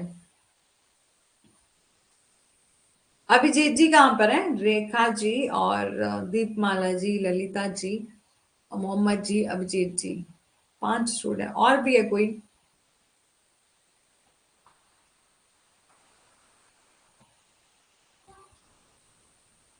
ठीक है। अब बताया, अब नेक्स्ट है आपका टॉपिक लाइबिलिटी ऑफ पार्टीज। ठीक है, तो लाइबिलिटी ऑफ माइनर, माइनर की क्या लाइबिलिटी रहती है? बोले इट में be noted that a minor being incompetent होता है कॉन्ट्रैक्ट करने के लिए। ये तो हम कहाँ से कर रहे जा रहे हैं, कब से, जब हमने कॉन्ट्रैक्ट डिस्कस किया था तब से हम हर एक एक्ट में, चाहे सेल ऑफ गुड्स एक्ट है, चाहे पार्टनरशिप एक्ट है, सब में देख रहे हैं कि माइनर जो है वो इनकम्पिटेंट ही होता है कॉन्ट्रैक्ट में एंटर होने के लिए, और can not bind himself by becoming a party और टू अ नेगोशिएबल इंस्ट्रूमेंट। और ना ही तो वो किसी भी अनुबंध में करने में सक्षम है, ना ही तो वो नेगोशिएबल इंस्ट्रूमेंट के लिए जो है अपने आप को, खुद को बाध्यकारी जो है वो नहीं कर सकता। ठीक है, ब्रजेश यादव जी भी हैं। ब्रजेश यादव जी बता ही नहीं रहे हैं तो फिर मेरे को पता नहीं चलेगा ना। हाँ, स्टार्टिंग में तो आए थे, है ना, मोहम्मद जी, ब्रजेश यादव जी। हाँ,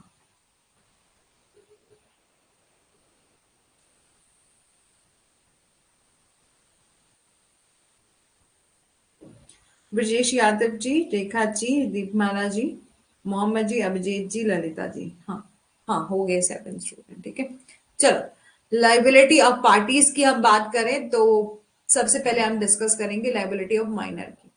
तो यहाँ पर बोला कि इट में be noted that a minor जो होता है ना वो इनकम्पिटेंट होता है कॉन्ट्रैक्ट करने के लिए। ठीक है, और ना ही तो वो बाइंड होता है by becoming a party of negotiable instrument. यदि वो पार्टी भी बन जाए ना नेगोशिएबल इंस्ट्रूमेंट का, तो आप वो क्या है, बाइंड नहीं रहता।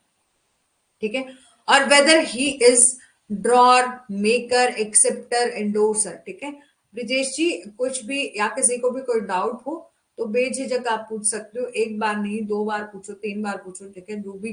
ठीक है, यदि कभी कभी ऐसा होता है कि हम लोग कभी भी फ्लो फ्लो में, जैसे कि अभी किसी जगह में जैसे इंडोर्समेंट, इंडोर्सर बोला जा रहा था, किसी जगह नेगोशिएबल नेगोशिएशन बोला जा रहा था, लेकिन आपको मैंने एक बार मीनिंग समझा दिया है, तो आप जो है वो इजिली इसको समझ पा रही हैं। ठीक है, लेकिन फिर भी कभी कभी ऐसा होता है, तो कभी भी किसी को डाउट हो तो एकदम से पूछो, कोई बात नहीं है ना। चलो, weather he is a drawer. ठीक है, चाहे वो एक ड्रॉर हो, ठीक है, मेकर हो, एक्सेप्टर हो, इंडोर्सर हो, वो लाइबल नहीं रहेगा इंस्ट्रूमेंट के लिए। ठीक है, जो वो पर्सन है जो कि माइनर होगा तो वो आपका लाइबल नहीं है। आपके सेक्शन 26 में कैटेगरीज बताई गई हैं जिसमें एक्सक्लूड किया गया है किसको, माइनर को। माइनर को एक्सक्लूड किया गया है by stating that minor bind all party except himself. ठीक है, यहाँ पर बोला कि एक नाबालिग खुद को छोड़कर सभी पक्षों के लिए जो है वो आपका बाध्यकारी नहीं होता। ठीक है, इस इससे जो है वो इस कैटेगरी से जो है उसको बाहर निकाला गया है कि एक माइनर जो है वो आपका लाइबल ही नहीं है नेगोशिएबल इंस्ट्रूमेंट के लिए, चाहे उसने बनाया भी है। ठीक है, तब आपको पता है कि ये पर्सन आपका माइनर है, आप क्यों बना रहे हो उसके साथ नेगोशिएबल इंस्ट्रूमेंट, है ना। अब है नेक्स्ट आपका liability of an agent. Agent की क्या लाइबिलिटी थी बोलती है, तो यहाँ पर बोला कि एवरी पर्सन जो कि कैपेबल है लीगली एंटर होने के लिए कॉन्ट्रैक्ट को, चाहे वो ड्रॉर है, आपका मेकर है, या एक्सेप्ट किया है उसने इंडोर्स, ठीक है, इंडोर्स को, ठीक है, या डिलीवरी हुई है उसके पास, ठीक है, नेगोशिएबल इंस्ट्रूमेंट की, या प्रोमिसरी नोट की, बिल ऑफ एक्सचेंज की, हिमसेल्फ थ्रू और ड्यूली ऑथराइज्ड एजेंट। एक ऐसा व्यक्ति जो कि अपने आप को कहता है कि मैं एजेंट हूं, तो वो कैपेबल है कॉन्ट्रैक्ट में एंटर होने के लिए। ठीक है, अब है कि नेक्स्ट बोला कि general authorities to transact business and to discharge debt or does not confer upon an agent the power to endorse bill of exchange or so as bind as a principal। ठीक है, यहाँ पर बोला कि व्यापार करने और ऋण चुकाने के लिए एक सामान्य प्राधिकारी किसी एजेंट को विनिमय के बिलों का समर्थन करने की शक्ति जो है वो प्रदान नहीं करता। ठीक है, और ताकि इसके मूलधन को बाध्य जो है वो किया जा सके। ठीक है, जनरल अथॉरिटी जैसे कि ट्रांजैक्शन करनी है बिजनेस में और डिस्चार्ज करना है लायबिलिटी। ठीक है, ठीक है, डिस्चार्ज करना है आपका डेप्ट, जो भी ऋण को चुकाना है, उसके लिए एजेंट को जो है वो पावर नहीं है, does not confer upon an agent the power to endorse bill of exchange so as a bind as a principal. ठीक है, तो उस प्रिंसिपल को ही ये सब जो है वो लायबिलिटी चुकानी पड़े। अब है एक agent, can not escape the personal liability, ठीक है। एक एजेंट जो है वो अपनी व्यक्तिगत लाइबिलिटी से जो है वो नहीं बच सकता जब तक, unless he indicate that sign, जब तक वो साइन नहीं कर देता कि मैं क्या हूं, एजेंट हूं। और ये लाइबिलिटी किसकी बनती है जी, प्रिंसिपल की बनती है। तब तक वो अपनी व्यक्तिगत लाइबिलिटी से जो है वो बच नहीं सकता, and does not intended to incur the personal liability, ठीक है। और वह एक एजेंट के रूप में हस्ताक्षरित करता है, और एजेंट के रूप में जो है वो साइन करता है, और व्यक्तिगत दायित्व वहन करने का उसका कोई इरादा नहीं है कि मेरी यहाँ पर लाइबिलिटी बनती है, लेकिन एज एन एजेंट बनती है ना, प्रिंसिपल थोड़ी ना बनती है। लाइबिलिटी कौन चुकाएगा, प्रिंसिपल चुकाएगा। तो यहाँ पर बोला शुरू से आपने क्या देखा कि एवरी पर्सन जो कि कैपेबल है कॉन्ट्रैक्ट में एंटर होने के लिए, वो आपका कैपेबल ही माना जाता है, चाहे वो मेकर है चाहे ड्रॉर है। और एक एजेंट के केस में हम देखें कि इसको ड्यूली ऑथराइज किया होता है प्रिंसिपल के द्वारा, ठीक है। लीगल रिलेशनशिप उनका क्रिएट होता है प्रिंसिपल एजेंट का, तो यहाँ पर आपका एजेंट भी क्या है, कैपेबल है, ठीक है। लेकिन ये बोला कि उसको जो मेन मेन काम है ना, जैसे कि ट्रांजैक्शन करना है कुछ बिजनेस में, या डिस्चार्ज करना है किसी, जैसे कि प्रिंसिपल ने जो ऋण ले लिया है, उधार लिया है किसी से, या उसकी पेमेंट करनी है, तो यहाँ पर एजेंट की कोई लायबिलिटी नहीं बनती। एजेंट जो है वो अपनी पर्सनल लायबिलिटी से एस्केप नहीं हो सकता जब तक वो साइन, अब उसको बताना तो पड़ेगा ना कि मैं एजेंट हूं, ना कि मैं प्रिंसिपल हूँ, ठीक है। तो ये भी जो है वो उसकी लायबिलिटी बनती है, ठीक है, इतनी ही। अब बात करें कि liability of legal representative. Legal representative आप बहुत अच्छे से जानते हैं कि एक ऐसा पर्सन है, ठीक है, जिसकी डेथ हो चुकी है, डिसीज पर्सन जिसे हम बोलते हैं, जिसके आगे जितने भी रिप्रेजेंटेटिव, लीगल रिप्रेजेंटेटिव जितने भी हायर्स होंगे, हम उसको क्या कहेंगे, लीगल रिप्रेजेंटेटिव कहेंगे। और एक legal representative of deceased person who sign his own name on an instrument is personally liable for the entire amount. यहां पर बोला कि जो लीगल रिप्रेजेंटेटिव होते हैं ना, जो डिसीज पर्सन के लीगल रिप्रेजेंटेटिव होते हैं, जो किसी भी दस्तावेज पर अपना नाम हस्ताक्षर करते हैं, ठीक है, कि ठीक है कि हम क्या है, लीगल रिप्रेजेंटेटिव हैं, वो पर्सनली लाइबल होते हैं कोई भी अमाउंट पे करने के लिए। But he may expressly limit, यहाँ पर कुछ एक लिमिट्स भी बताई गई हैं लाइबिलिटी की, कि वो उनकी इतनी ही लिमिट्स है, उतनी ही वो आपकी पे करेंगे एसेट्स को, ठीक है।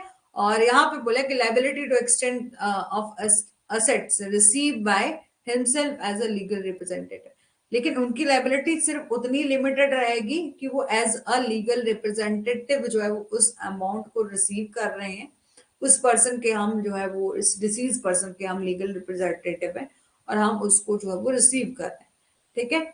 और इसलिए बोला कि डिसीज पर्सन के जो भी लीगल लीगल रिप्रेजेंटेटिव है, यदि वो साइन कर रहे हैं ना कि उसके अपने नेम पर, उस इंस्ट्रूमेंट पर, और ये कह रहे हैं कि हम उसके लीगल रिप्रेजेंटेटिव हैं, देन वो पर्सनली लायबल है इंटायर अमाउंट को लेने के लिए या देने के लिए, ठीक है। दिया भी जा सकता है, लिया भी जा सकता है, ठीक है। फिर है आपका लायबिलिटी ऑफ ड्रॉर, ठीक है। ड्रॉर कौन पर्सन होता है, जो कि बिल ऑफ एक्सचेंज को बनाता है। बिल ऑफ एक्सचेंज और चेक की यहाँ पर बात करी गई है। ड्रॉर आप बहुत अच्छे से जानते हैं, आप प्रोमिसरी नोट में ड्रॉर नहीं आता। जो पर्सन प्रोमिसरी नोट बनाता है उसे हम मेकर कहते हैं, दूसरे को हम पेई कहते हैं, ठीक है। पार्टीज का पता है ना, कौन पर्सन जो है आपका ड्रॉर होता है, ठीक है। और बोला कि यूजली क्या होता है ना, liability of the drawer of bill of exchange और चेक के केस में ये बोला है, इज सेकेंडरी एंड कंडीशनल, ठीक है। लाइबिलिटी कितनी रहती है, बोला है कि सेकेंडरी और आपकी कंडीशनल रहती है, ठीक है। और लाइबिलिटी ऑफ एक्सेप्टेंस, एक्सेप्टर, ठीक है, जो लाइबिलिटी ऑफ एक्सेप्टर है, and the make of bill of exchange, ठीक है, जो कि बिल ऑफ एक्सचेंज को बना रहा है, ठीक है, उस, and the drawee of the cheque is a primary, ठीक है, और अनकंडीशनल, ठीक है। समझ आ गया कि जो पर्सन बिल ऑफ एक्सचेंज को बना रहा है, बिल ऑफ एक्सचेंज क्या होता है, हमने बहुत अच्छे से देखा था कि एक पर्सन डायरेक्ट कर रहा है कि आप मेरे को 20,000 इस पर्टिकुलर डेट को दे देना, यहाँ पर डायरेक्शन दी जा रही है दूसरे पर्सन को, वो होता है बिल ऑफ एक्सचेंज। तो जिस भी पर्सन ने उसको एक्सेप्ट किया कि जी मैं दे दूंगा, ठीक है, तो वो एक्सेप्टर की क्या लाइबिलिटी रहती है, उसकी लाइबिलिटी रहती है वो भुगतान करने की, ठीक है। तो जो भी पर्सन आपका ड्रॉर है, यहां पर आपका ड्रॉर कौन हुआ? जो बनाने वाला है, तो उसकी लायबिलिटी सेकेंडरी रहेगी, इसकी पहले रहेगी, ठीक है, जो दूसरा पर्सन है जिसके लिए जिसने उसको एक्सेप्ट किया है। अब देखो कि इसने फर्दर किसी और को ट्रांसफर कर दिया, सी को ट्रांसफर कर दिया, तो सी,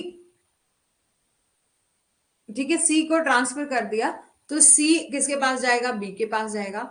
और बी, यदि ये बी नहीं देता है तब जाके वो ए के पास आएगा। तो यहाँ पर बोला कि जो लाइबिलिटी होती है ना ड्रॉर की, बोले बिल ऑफ एक्सचेंज की या चेक की, तो वो सेकेंडरी रहती है और कंडीशनल रहती है।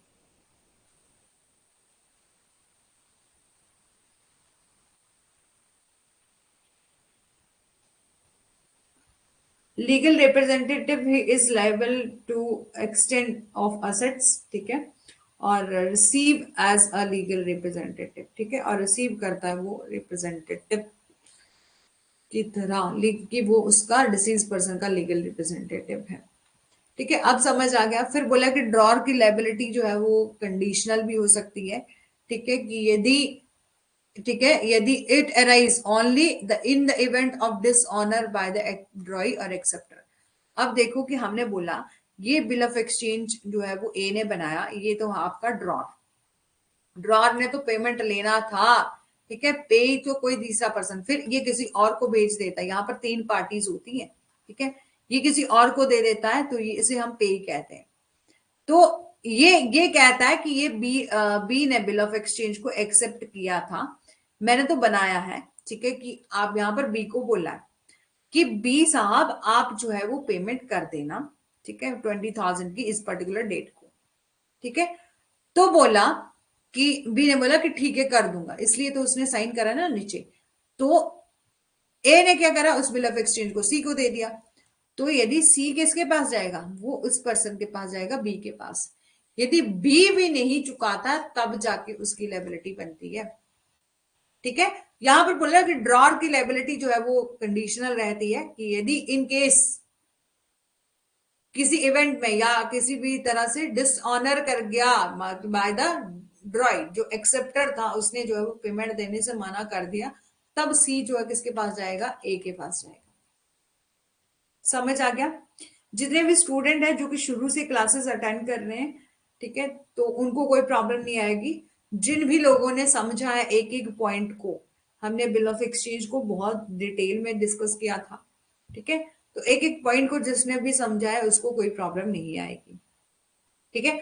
as once there has been dishonor and the notice of dishonor has been given to the drawer, ठीक है, यहां पर बोला कि एक बार, ठीक है, एक बार जो है वो डिसऑनर हो गया और नोटिस दिया गया डिसऑनर का, ठीक है, और has been given to the drawer, ठीक है, then he is liable to compensate the holder, ठीक है, तो वो लाइबल रहेगा कि वो कंपनसेट करेगा उस पर्सन को जो कि होल्डर है उस इंस्ट्रूमेंट का, और whatever be stated in the account himself between himself and the drawing or acceptor, ठीक है, कि वो जो पर्सन है वो खुद लाइबल। अब देखो कि यहाँ पर बी पर्सन जो है वो नहीं दे पाया तो ए को देना पड़ेगा ना, ठीक है।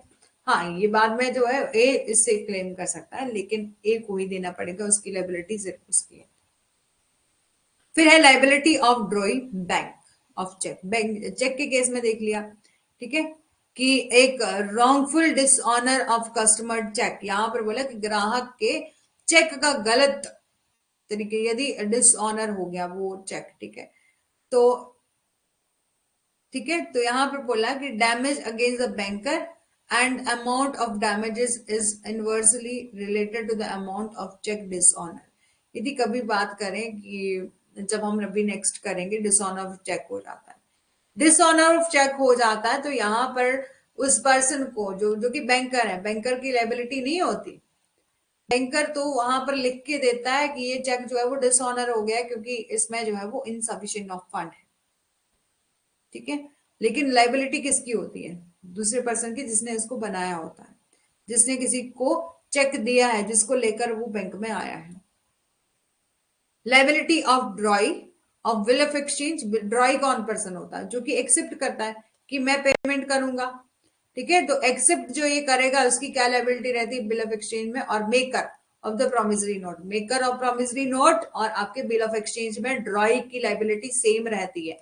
प्रोमिसरी नोट में वो पर्सन जो बना रहा है, जो कि वचन दे रहा है कि मैं आपको पेमेंट करूंगा, उसे हम मेकर कहते हैं। और बिल ऑफ एक्सचेंज में ए और बी दो पार्टीज हैं। यहाँ पर ए ने बिल ऑफ एक्सचेंज बनाया कि बी साहब, बी को ये डायरेक्ट किया कि आप मेरे को इस पर्टिकुलर डेट को मेरे को 20,000 रुपीज दे देना, ठीक है। तो यहाँ पर उसने एक्सेप्ट किया, ठीक है, एज अ ड्रॉई, उसने एक्सेप्टर भी उसे कहते हैं। तो यहाँ पर मेकर और ड्रॉई की लाइबिलिटी जो है वो सेम रहती है। यहाँ पर मतलब the maker of promissory note वो बाउंड होता है पे करने के लिए अमाउंट ऑफ मेच्योरिटी, जिस दिन भी जो है उस डॉक्यूमेंट की जो इंस्ट्रूमेंट है उसकी मेच्योरिटी डेट रहेगी, उस दिन जो है वो बाउंड है पेमेंट करने के लिए। Liability of drawee only arise when the accept the will. देखिए यहाँ पर बोला कि जो लाइबिलिटी है ना ड्रॉई की, बी की बात कर रहे हैं, तो इसने तो चलो बिल ऑफ एक्सचेंज बना दिया, अब इसने एक्सेप्ट किया तभी तो वो बिल ऑफ एक्सचेंज बना ना, ठीक है। तो उसकी लायबिलिटी तभी राइज होगी जब इसने एक्सेप्ट किया है, यहां पर सिग्नेचर किया है बिल ऑफ एक्सचेंज में। और ड्रॉइज लायबिलिटी क्या रहती है, आपकी प्राइमरी रहती है और आपकी अनकंडीशनल रहती है कि उसको पे करना ही पड़ेगा। समझ में आ गया। और he is liable for the principal amount along with the interest and noting protesting charges, ठीक है। अब यहाँ पर हम डिस्कस करेंगे, अब पता नहीं कि यहाँ तक आ गया है नोटिंग प्रोटेस्ट क्या होता है। अब देखो कि जब हमारे चेक के केस में आता है कि यदि किसी पर्सन ने ना कोई ऐसा ब्लैंक चेक दे दिया, ठीक है, मतलब ब्लैंक चेक नहीं, ऐसा अकाउंट का चेक दे दिया जिसमें बिल्कुल पैसे नहीं है, ठीक है, इनसफिशिएंट ऑफ फंड हो गया, डिसऑनर हो गया वो चेक, ठीक है। तब हम क्या करते हैं, 138 में जाके डिसऑनर ऑफ चेक का पूरा प्रोसीजर देखते हैं, उसको नोटिस देते हैं, ठीक है। नोटिस के बाद भी वो पेमेंट नहीं कर, अब देखो कि कभी ऐसा हो सकता है ना, नोटिस इसलिए दिया जाता है कि कभी कभी अब हम लोगों को भी पता नहीं होता, सबको पता नहीं होता कि हमारे अकाउंट में ऐसे तो हर किसी को पता है, लेकिन कभी ऐसा है कि किसी वजह से आपने कहीं और पेमेंट कर दी और आपको याद नहीं रहा कि मैंने उस टाइम कुछ खरीदा था तो मैंने पेमेंट कर दी है। अब किसी को भूल, किसी के साथ मिस्टेक भी हो सकती है ना, कि किसी ने फ्रॉड नहीं भी करना हो लेकिन मिस्टेक से जो है वो उसकी पेमेंट नहीं दी गई, ठीक है। तो इसलिए ये प्रोसीजर बनाया कि आप जो है वो नोटिस दे दो, नोटिस देने के बाद भी यदि आप जो है वो उसकी पेमेंट नहीं करते हो, तब जो है वो पर्सन केस फाइल करने के लिए राइट रहता है, एंटाइटल रहता है। लेकिन जब प्रोमिसरी नोट और बिल ऑफ एक्सचेंज की बात करी जाती है, यदि वो क्या हो गया, आपका डिसऑनर हो गया। डिसऑनर कैसे होता है, दूसरी पार्टी पैसा देने से मना कर गई, ठीक है। जिस दिन डिसऑनर हो गया, आप जो है वो नोटिंग एंड प्रोटेस्टिंग करवा सकते हो नोटरी पब्लिक के साथ, नोटरी पब्लिक के पास जाके, ठीक है, जो कि हम फर्दर डिस्कस करेंगे डिटेल में, तब आपको बहुत अच्छे से समझ में आ रहा है, ठीक है। अब बात करते हैं लाइबिलिटी ऑफ मेकर की, ड्रॉर की और एक्सेप्टर की, ठीक है। अब मेकर कौन पर्सन हुआ, जो भी प्रोमिसरी नोट को बना रहा है, वो लाइबल होता है एज अ प्रिंसिपल डेप्टर, कि उसको पे करना ही है, क्योंकि उसने प्रॉमिस किया कि मैं प्रॉमिस करता हूं कि मैं आपके 50,000 दिया कि जितने भी अमाउंट है वो दूंगा, तो वो प्रिंसिपल डेप्टर है, मूल देनदार है, वो उसको देने ही पड़ेंगे। बिल ऑफ एक्सचेंज में एक्सेप्टर का प्राइमरी रोल रहता है, प्रिंसिपल डेप्टर से कहा जाता है कि उसकी भी लाइबिलिटी बनेगी कि वो पेमेंट करेगा ही करेगा। और ड्रॉर, जिसने जी बिल ऑफ एक्सचेंज को बनाया, ठीक है, अब उसने बिल ऑफ एक्सचेंज को बनाया ड्रॉर ने, ठीक है। फॉर एग्जाम्पल के लिए, ये तो पेन पता नहीं कहाँ जाता है, ठीक है, यहाँ पर ए पर्सन है, ठीक है, उसने बिल ऑफ एक्सचेंज को बनाया, बी ने उसको रिसीव एक्सेप्ट किया, तभी तो वो आपका ड्रॉई बना ना, एक्सेप्टर, हाँ ड्रॉई और एक्सेप्टर बोल सकते हैं इसको। एक्सेप्टर बना तो वो उसने बोला कि मैं पेमेंट करूंगा 20,000 जो मैंने कहा है वो पेमेंट करूंगा, तो इसकी और मेकर की दोनों की रिस्पॉन्सिबिलिटी प्राइमरी डेप्टर की तरह रहती है। लेकिन जो ड्रॉर है ना, ड्रॉर जो बना रहा है, ठीक है, उसने किसी को डायरेक्ट किया था कि आप पेमेंट करना, तो उसकी एज एक्ट करता है वो सिक्योरिटी की तरह। यदि इसने किसी और को फर्दर आपका नेगोशिएबल इंस्ट्रूमेंट एंडोर्स कर दिया है, ठीक है, फर्दर किसी को ट्रांसफर कर दिया, नेगोशिएट कर दिया, तो यदि सी जाता है बी के पास, ठीक है, बी नहीं दे पाया तो फिर देगा ए, तो एज एक्ट करता है वो श्योरिटी की तरह। यदि ड्रॉर, यदि ड्रॉई जो है मतलब जो एक्सेप्टर है, ठीक है, तो वो एक्सेप्टर नहीं दे पाया, तो लाइबिलिटी किसकी आती है? ड्रॉर की आती है, जो कि आपका श्योरिटी की तरह काम करता है। वो लाइबल होता है पे करने के लिए ओनली इफ एक्सेप्टेड डिफॉल्ट। यदि एक्सेप्टेड डिफॉल्ट कर गया, इस पर्सन ने बोला था कि मैं पेमेंट करूंगा 20,000 रुपीज, अब ये पर्सन डिफॉल्ट कर गया, इसने पैसे दिए ही नहीं, तो कौन आएगा? ए आएगा, जिसने उसको बनाया, जिसने फर्दर किसी को इंडोर्स किया है। अब आप एक जनरल, एक नॉर्मल प्रैक्टिकली चीज देखें तो ऐसा ही होगा ना कि देखो कि यहाँ पर मोहम्मद जी ने, ठीक है, मोहम्मद जी ने अभिजीत जी को कहा कि डायरेक्ट किया कि अभिजीत जी आपका जो है वो लेन देन रह गया है, ठीक है, अरे मेरे मेरे जो है वो 20,000 रुपीज रह गए। तो आप क्या करते हैं? एक बिल ऑफ एक्सचेंज बनाते हैं, ठीक है, और अभिजीत जी के साथ, अभिजीत जी उसको एक्सेप्ट कर लेते हैं जी कि ठीक है मैं दे दूंगा, ठीक है, और मोहम्मद जी किसी और को ये डॉक्यूमेंट का नेगोशिएट कर देते, ट्रांसफर कर देते हैं। तो यदि, ठीक है, उसमें किसका नाम लिखा? अभिजीत जी का लिखा है, तो सी केस में जाएंगे, ए के पास जाएंगे। यदि ए नहीं दे पाया तो ऑब्वियसली बात है कि वो मोहम्मद जी के पास ही जाएंगे, जी आपने ही दिया था हमें, है ना। अब समझ आ गया? काफी इंपॉर्टेंट चीज है ये, एक एक कंसेप्ट समझना वैसे तो, ठीक है। बिल ऑफ एक्सचेंज में ड्रॉर एक्ट करता है एज अ ड्रॉई।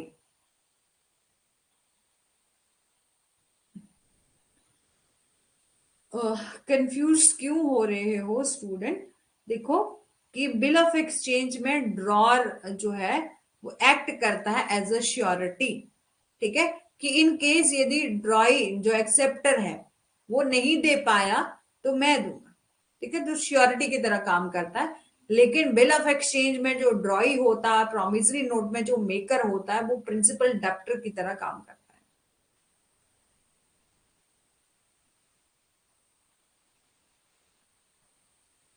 अच्छा, इनकम्प्लीट पोस्ट हो गया, कोई बात नहीं, ठीक है। चलो, समझ गए ना आप लोग? ठीक है, अब ये लाइबिलिटी डिस्कस कर लेते हैं कंप्लीट, फिर आपको जो है मैं दोबारा से पूछूंगी कि कितना समझ में आया।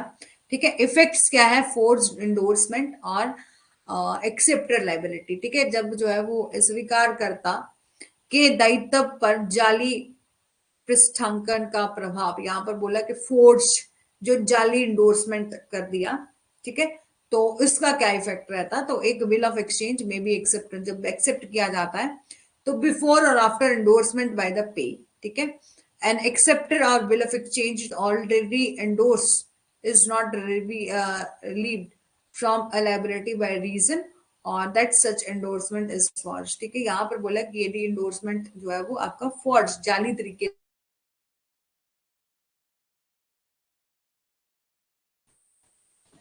ठीक है, ऑल क्लियर मैम, ठीक है। तो इफेक्ट क्या रहता है आपके फॉर्ज एंडोर्समेंट का और एक्सेप्टर लाइबिलिटी? अब देखो कि यदि फॉर्ज एंडोर्समेंट का क्या मतलब है कि एक बिल ऑफ एक्सचेंज बनाया था, एक बी पर्सन है, उसने क्या किया था? एक्सेप्टेंस दिया था कि मैं ये पेमेंट कर दूंगा, ठीक है, और यदि बिल ऑफ एक्सचेंज जो है वो मे बी एक्सेप्टेड बिफोर और आफ्टर, जब एक्सेप्ट हो गया और बिफोर चाहे उसके पहले या उसके बाद, ठीक है, बाय द पे, ठीक है, या तो एक्सेप्ट जो कि पे आपका एक्सेप्ट कर रहा है, बिल ऑफ एक्सचेंज को ऑलरेडी इंडोर्स कर दिया है, ठीक है, ऑलरेडी जो है वो इंडोर्स कर दिया है, ठीक है, इस कारण जो है दायित्व से राहत नहीं मिलती कि ऐसा, ठीक है, कि इस बारे में आप जो है वो लाइबिलिटी से नहीं बच सकते। एक मिनट,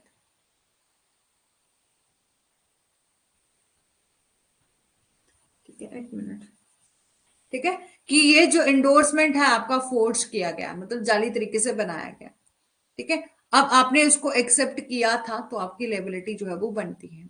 यदि फिर भी किसी ने फ्रॉड तरीके से बनाया था, सच झूठ बात बोली थी, तो आप यदि प्रूफ कर सकते हैं, प्रैक्टिकल चीज है, यदि आप प्रूफ कर सकते हो तो प्रूफ कर दो। अदरवाइज यदि आप बाद में बोल रहे हो, जब आपने एक्सेप्ट कर लिया है उसको, ऑलरेडी उसने आपने एक्सेप्ट कर लिया, किसी और को पेक वो डॉक्यूमेंट दिया जा चुका है, तब वहां पर आपकी लाइबिलिटी बनेगी ही बनेगी। आप जो है वो अपनी लाइबिलिटी से नहीं बच सकते कि आप जो है, कई बार क्या होता है ना कि लोग झूठे मूठे बहाने भी बनाते हैं कि ये तो मैंने बनाया ही नहीं था, है ना, कभी ऐसा होता है कि कभी कि ये तो मैंने बनाया नहीं था, मैंने तो इस पर कभी साइन ही नहीं किए, है ना। तो यहाँ पर बोला कि एक बार आपने साइन कर दिए, कल को कोई पर्सन कोर्ट में भी चला जाएगा तो आपको पेमेंट करनी ही पड़ेगी, है ना। तो यह बोला कि liability of acceptor of will of drawn और द, ठीक है, यहाँ पर बोला कि फर्जी नाम से जो है निकाले गए बिल को स्वीकार करने वाले का दायित्व, कि फर्जी नाम से जो है वो बिल ऑफ एक्सचेंज को जो है वो स्वीकार किया है, ठीक है। यदि किसी पर्सन ने, ठीक है, किसी का नाम लिखा, ठीक है, किसी के नाम पर आपने बिल ऑफ एक्सचेंज बनाया, ठीक है, और एक्सेप्ट कर लिया, एज एक्सेप्ट जो साइन कर दिया, उसके साइन किसी ने सीख रखे होंगे या कुछ भी हो सकता है ना। प्रैक्टिकल लाइफ में तो बहुत कुछ हो सकता है। तो आपने फर्जी नाम से जो है वो उसको एक्सेप्ट, किसी ने जो है वो फर्जी नाम से उसको एक्सेप्ट कर दिया, ठीक है, इन द फिक्शियस नेम, ठीक है, फर्जी नाम से जो है निकाले गए बिल को जो है स्वीकार करने वाला दायित्व। यदि acceptor is not relied from the liability by proving the draw is a fictitious, यहाँ पर बोला कि जो एक्सेप्टर है ना, वो अपनी लाइबिलिटी से बच नहीं सकता। हाँ, यदि आप प्रूव कर देते हो कि ये जो आपने एक्सेप्ट किया था, मतलब ये जो एक्सेप्ट किया है वो मेरे द्वारा नहीं किया गया है, कि किसी जाली पर्सन के द्वारा, जाली नाम से जो है वो बिल ऑफ एक्सचेंज को आपने एक्सेप्ट कर लिया, तो है आपकी लाइबिलिटी से बच सकते हो। अब liability of an instrument made drawn और विदाउट कंसिडरेशन, एन इंस्ट्रूमेंट जो कि बनाया जा रहा है, ड्रॉ किया जा रहा है, एक्सेप्ट किया जा रहा है, एंडोर्स किया जा रहा है और ट्रांसफर किया जा रहा है without consideration, create no obligation of payment between the parties of the instrument, ठीक है।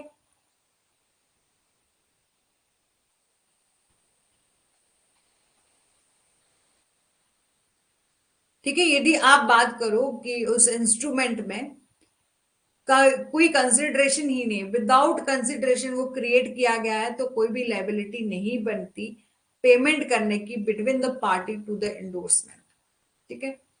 अब है आपका next topic, presentment of, presentment किस तरह से की जाती है नेगोशिएबल इंस्ट्रूमेंट की, ठीक है। तो इसको हम डिस्कस करेंगे, तब तक जो है वो 5 मिनट के लिए, 5 नहीं 2-3 मिनट के लिए आप रेस्ट कर लो और जल्दी से मेरे को बता दो कि कितना समझ में आया, ठीक है।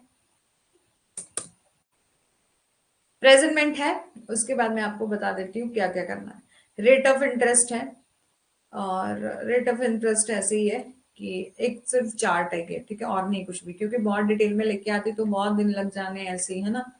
तो डिस्चार्ज फ्रॉम लाइबिलिटी की, एक पर्सन किस तरह से डिस्चार्ज हो सकता है, ठीक है, लाइबिलिटी से। तो बाय कैंसिलेशन, रिलीज करके या पेमेंट करके, तो बाय कैंसिलेशन यदि आपने जो है कैंसिल ही कर दिया, रिलीज, ठीक है, कि release of acceptor will discharge instrument, ठीक है, और या आप पेमेंट कर देते हो। हाँ, नेगोशिएबल इंस्ट्रूमेंट बनता ही कंसिडरेशन के लिए, और हमने कल ही डिस्कस किया था कि कंसिडरेशन कैसी होनी चाहिए, सिर्फ मनी के लिए होनी चाहिए, ओनली मनी मनी मन, है ना, ऐसे ही होना चाहिए, ठीक है। तो डिस्चार्ज बाय द बैंक और डिसऑनर, बिल ऑफ एक्सचेंज और आपका नेगोशिएबल इंस्ट्रूमेंट किस तरह से डिसऑनर होते हैं। डिसऑनर हो गया नॉन एक्सेप्टेंस से, यदि किसी ने बिल ऑफ एक्सचेंज को एक्सेप्ट ही नहीं किया, ठीक है। और फिर नोटिंग एंड प्रोटेस्ट करेंगे, और फिर ये हम क्रॉसिंग करेंगे कि जर्नल क्रॉसिंग क्या होता है, कौन क्रॉसिंग कर सकता है, ओपन क्रॉसिंग क्या होता है, ऑब्जेक्ट क्या होते हैं क्रॉसिंग के, काइंड ऑफ क्रॉसिंग क्या होता है, ठीक है, और स्पेशल क्रॉसिंग क्या होता है, और इफेक्ट्स क्या है स्पेशल क्रॉसिंग के, और अकाउंट पे क्रॉसिंग, ठीक है, और इफेक्ट, ये सब हम डिस्कस करेंगे। और फिर डिसऑनर ऑफ चेक रहेगा हमारा लास्ट टॉपिक, ठीक है। और बाकी भी है कि यदि ऑफेंसेस किए गए कंपनी के द्वारा, ठीक है, बस यही रहेगा, बस समाप्त हो जाएगा। बट बहुत ज्यादा है ना, फिर भी डिस्कस करना, और इम्पॉर्टेंट ये, अब क्या छोड़ते, क्या हम डिसऑनर ऑफ चेक को छोड़ सकते थे, नोटिंग एंड प्रोटेस्टिंग को छोड़ सकते थे, नहीं छोड़ सकते थे।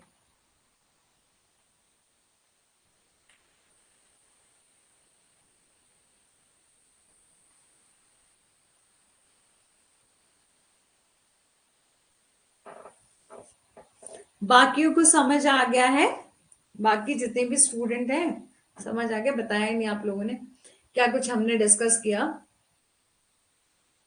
पहले हमने डिस्कस किया कि मोड ऑफ नेगोशिएशन किस तरह से होगा, यदि बेयरर है, यदि ऑर्डर है, तो वो नेगोशिएशन किस तरह से होगा। इंडोर्समेंट देखा कि इंडोर्समेंट किस तरह से किया जा सकता है, साइन कर दो, या तो आप डॉक्यूमेंट के बैक साइड साइन कर दो, यदि उसके फ्रंट में एक नीचे जैसे स्पेस बचा है तो आप वहां साइन कर दो, या कोई स्लिप अटैच कर दो। ठीक है, और फिर काइंड ऑफ इंडोर्समेंट देखा कि किस तरह से इंडोर्समेंट होता है। ठीक है, और अब हमने देख लिए लाइबिलिटीज, क्या कुछ लाइबिलिटी रहती है, 3-4 टॉपिक जो है वो एक साथ कर लिए हैं। ठीक है, अब बात करते हैं प्रेजेंटमेंट की। सेक्शन 61 से लेकर 67 में प्रेजेंटमेंट बताया गया है। Presentment is classified as a follows. Presentment for acceptance, की आप डॉक्यूमेंट को प्रेजेंट कर रहे हो एक्सेप्टेंस के लिए। ठीक है, अब देखो कि बिल ऑफ एक्सचेंज किसी ने बनाया है ना। ठीक है, बिल ऑफ एक्सचेंज किसी ने बना दिया। ठीक है, तो आप उसको एक्सेप्ट करने के लिए प्रेजेंट कर सकते हो किस पर्सन के पास साथ, जिसको कि जिसने पेमेंट करना है। ठीक है, तो प्रेजेंटमेंट फॉर एक्सेप्टेंस होता है ये। ठीक है, कि आपने ए पर्सन ने पैसे लेने होंगे, तो उसने बिल ऑफ एक्सचेंज बना दिया। ठीक है, तो वो दूसरे पार्टी को कह रहा है कि चलो आपने मेरे को पेमेंट करनी है, आप इसको एक्सेप्ट करो, इसमें साइन करो। तो आप प्रेजेंट कर सकते हो उसको, प्रेजेंटमेंट मींस प्रेजेंट कर सकते हो उसके सामने कि आप जो है उसको एक्सेप्ट करो। अब सेकंड केस में है आपका प्रेजेंटमेंट ऑफ पेमेंट, कि पेमेंट के केस में देखो बी पर्सन है, उसने एक्सेप्ट भी कर दिया। कोई सी पर्सन है जिसको जो कि पेई है, वो इसके पास आएगा, उसको प्रेजेंट करेगा जी मेरी पेमेंट करो। चेक के केस में भी, चेक यदि किसी पर्सन के द्वारा यहाँ पर इश्यू किया गया है, वो बैंक के पास जाएगा, बैंक में प्रेजेंट करेगा कि मेरे को पेमेंट दो। प्रोमिसरी नोट है, प्रोमिसरी नोट में भी एक पर्सन है जिसने प्रॉमिस किया है, ये नेगोशिएबल इंस्ट्रूमेंट को प्रेजेंट करेगा वो उस पर्सन के पास जिसने प्रॉमिस किया था कि आप मेरी पेमेंट करो, आपने बोला था कि मैं आपको इस पर्टिकुलर डेट को इतने पैसे दे दूंगा, आप मेरी पेमेंट करो, है ना। तो ये होता है आपका प्रेजेंटमेंट। यही समझ में आ गया होगा थोड़ा बहुत, जितना मेरे माइंड में आया होगा। फिर नेक्स्ट कर लेते हैं अपना प्रेजेंटमेंट फॉर एक्सेप्टेंस, कि only bill of exchange require the presentment for acceptance. Only bill of exchange, अब देखो कि अब हमने शुरू में ही इतना डिटेल में डिस्कस किया है कि acceptance bill of exchange. Brijesh ji आपने वो फर्स्ट वाली क्लास देखी थी, जो कि मेरे को है ना सब स्टूडेंट का पता रहता है कि कौन किस क्लास में एंड नहीं हुआ था। ठीक है, कि कौन जो स्टूडेंट है वो किस क्लास में नहीं था। तो जिन भी स्टूडेंट की जो क्लासेस पीछे की छूट जाती हैं, क्लास को देख लिया करो। जैसे जैसे अब मैं कितनी बातें बोल रही हूँ, अब कोई पर्सन जो है ना ऐसे बीच में क्लास में आए, जैसे कि अभी कोई स्टूडेंट आया है, 8 स्टूडेंट हो चुके हैं ना, तो कोई पर्सन बीच में कोई क्लास में आता है, मैं बार बार बिल ऑफ एक्सचेंज के बारे में बता रही हूँ, एक एक कंसेप्ट के बारे में बता रही हूँ, तो जिस पर्सन ने पहले वाली क्लासेस नहीं लगाई हैं उस पर्सन को कुछ समझ नहीं आएगा। ठीक बोल रही हूँ ना मैं, नहीं आएगा। ठीक है, इसलिए आप सभी लोगों को ये कहा जाता है कि आप जो है वो पुरानी क्लासेस को साथ साथ में देख लो। ब्रिजेश जी क्या आपने देखी थी जो आपकी क्लास छूट गई थी? देखी थी, आपकी फर्स्ट क्लास छूटी थी, बाकी आप रेगुलर रहे हैं। ठीक है, अब बात करें प्रेजेंटमेंट ऑफ फॉर एक्सेप्टेंस। हमने देखा था हम एक बिल ऑफ एक्सचेंज बना रहे हैं, बहुत ज्यादा शुरू शुरू में जो है वो हम नए एक्ट को पढ़ते हैं, काफी दिनों के बाद पढ़ रहे हैं तो कंफ्यूजन होती थी, लेकिन इसलिए हमने बहुत डिटेल में उन बेसिक कंसेप्ट को, जो हमारे बेसिक कंसेप्ट है जो कि आपके पूरे एक्ट में आपके यूज होंगे, तो उसको हमने एक एक चीज को बहुत डिटेल में देखा था। ठीक है, तो जिन भी स्टूडेंट की क्लासेस रहती हैं, तो चाहे आप रिकॉर्डेड फॉर्म में देख रहे हो, क्योंकि काफी स्टूडेंट 40 स्टूडेंट हमारे कोर्स में अवेलेबल हैं, लेकिन ज्वाइन कितने करते हैं, 8-9 इतने ही करते हैं। तो जो भी पर्सन रिकॉर्डेड भी देखता है, आप क्या करो सीक्वेंस में देखो, पहली क्लास देखो, सेकंड क्लास देखो, थर्ड देखो, फोर्थ देखो, जितनी भी आपके एक्ट की क्लास हो रही है आप उसको देखो। आपको ठीक है, आपको जरूरी नहीं पूरा पूरा कमर्शियल लॉ एक बार पढ़ना है। आपको पता है कि मेरे पास अभी टाइम है तो मैं पूरा बिल ऑफ एक्सचेंज आप sorry sale of goods act देख लेता हूँ, पार्टनरशिप एक्ट देख लेता हूँ, नेगोशिएबल इंस्ट्रूमेंट देख लेता हूँ। तो आप एक एक एक्ट को सीक्वेंस वाइज में पढ़ो। ठीक है, और कोई भी क्लास मिस नहीं करनी, भले आप थोड़ी सी स्पीड ज्यादा करके देख लो, टाइम कम है तो आप जो थोड़ी सी स्पीड ज्यादा करके देख लो। कई बार होता है कि जैसे हम अभी लाइव क्लास में काफी धीरे धीरे जो समझाते हैं और बात करते हैं, तो इसलिए ठीक है सभी क्लासेस को सीक्वेंस में देखा करो। चलो अभी बात करते हैं प्रेजेंटमेंट फॉर एक्सेप्टेंस। आपको बहुत अच्छे से पता है, ए पर्सन, हमने क्या देखा बिल ऑफ एक्सचेंज में, ए पर्सन जो है वो बिल ऑफ एक्सचेंज बनाएगा और बी पर्सन को ये डायरेक्ट करेगा। इसमें डायरेक्ट किया जाता है एक पर्सन को कि आप मेरे को 20,000 रुपीज दे देना, तो बी बोलता है कि ठीक है मैं दे दूंगा, ठीक है, तो यहां पर उसने साइन कर दिए। तो ओनली जब आप बात करो कि डॉक्यूमेंट आप प्रेजेंट करते हो ना, यदि एक्सेप्टेंस के लिए प्रेजेंट करने जा रहे हैं तो वो ओनली इन केस में होगा बिल ऑफ एक्सचेंज में। Only bill of exchange require presentment of for acceptance. ठीक है, समझ आ गया। बिल ऑफ एक्सचेंज में शुड बी प्रेजेंट करना पड़ता है वो document with a reasonable time on a business day में ड्यूरिंग द बिजनेस आवर। ये भी इंपॉर्टेंट है, ये भी एक एक चीज हमने डिस्कस करेंगे, क्या बिजनेस आवर होता है, क्या बिजनेस डेज होते हैं। ठीक है, तो बिल ऑफ एक्सचेंज जो है वो प्रेजेंट किया जाएगा with in a reasonable time में। ठीक है, रीजनेबल टाइम में आप प्रेजेंट करो, ऐसे नहीं कि आपने बिल ऑफ एक्सचेंज आज बनाया, एक साल के बाद आप उसको जो है वो दूसरे पर्सन के सामने प्रेजेंट कर रहे हो ना, ऐसा तो बिल्कुल नहीं किया जाएगा। हो सकता है कि तब तक उसने हाफ पेमेंट कर दी हो। ठीक है, तो जो भी आप प्रेजेंट करोगे वो विद इन रीजनेबल होना चाहिए, बिजनेस डेज में होना चाहिए और ड्यूरिंग द बिजनेस आवर में होना चाहिए। और द ड्राइव फॉर एक्सेप्टेंस, ठीक है, जो एक्सेप्ट करने के लिए आप जो है किसी को दे रहे हो तो वो होता है आपका ड्राइव। अब following bill must be present for acceptance. यहां पर बोला कि कुछ एक बिल ऑफ एक्सचेंज है ना, ठीक है, जब भी बिल आएगा ना, ठीक है, तो आप मान लीजिएगा यहाँ पर बिल ऑफ एक्सचेंज की बात करी जा रही है। तो बोले कुछ एक बिल ऑफ एक्सचेंज ऐसे हैं जो कि प्रेजेंट किए जाते हैं फॉर एक्सेप्टेंस के लिए। ठीक है, कुछ अलग अलग गिफ्ट के बिल ऑफ एक्सचेंज रहते हैं। ठीक है, अब फर्स्ट आपका बिल पेबल फॉर साइट। ठीक है, आपका presentment is necessary in order to fix maturity of bill. ठीक है, कि आपने बिल ऑफ एक्सचेंज बना दिया।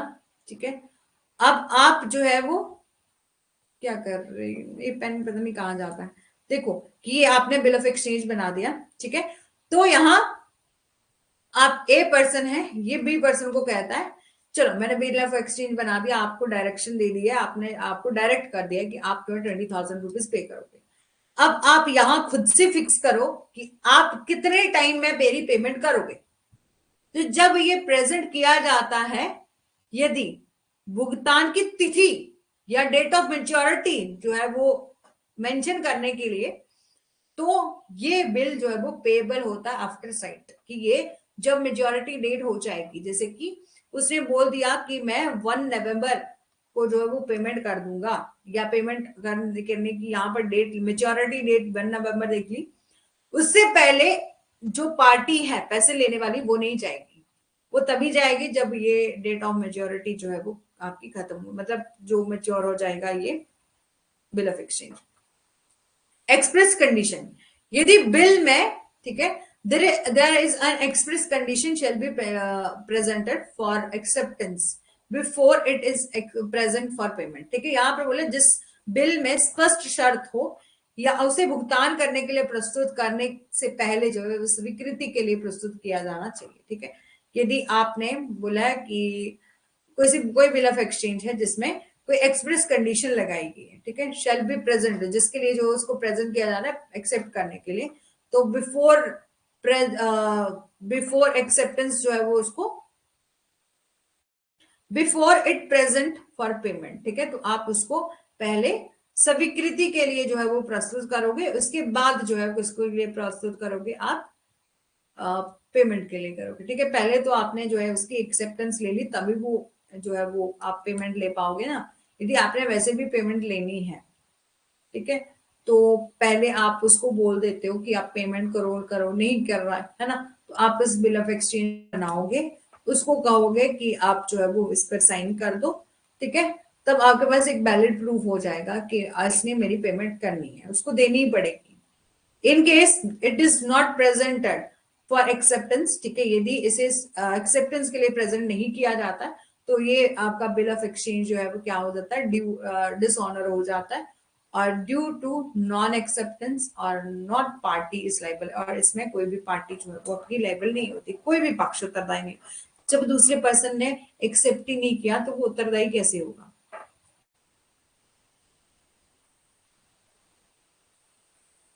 हाँ, बिल जो है वो कुछ ही कंडीशन के साथ एक्सेप्ट किया जाना है यदि स्पष्ट शर्त उसमें कोई रखी है, ठीक है, तो भुगतान के मतलब पेमेंट से पहले आप जो है उसकी एक्सेप्टेंस के लिए जो है वो उसको उसके पास प्रेजेंट करोगे।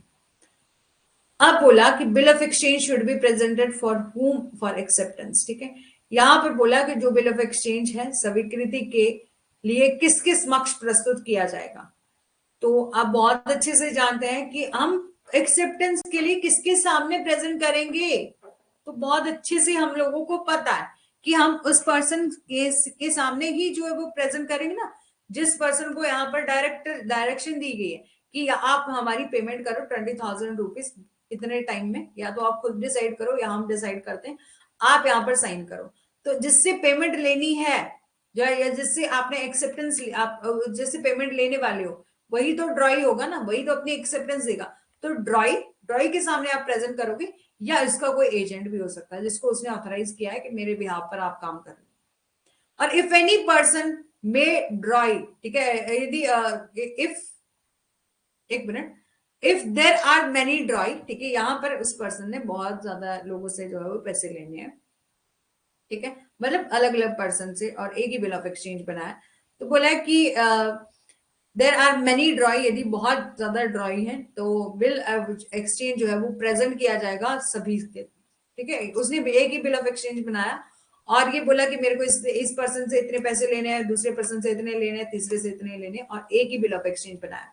तो वो प्रेजेंट किया जाएगा हर एक उस पर्सन से जिसने भी उसकी पेमेंट करनी है, ठीक है। तो यहां पर बोला कि bill must be present to all of them, ठीक है।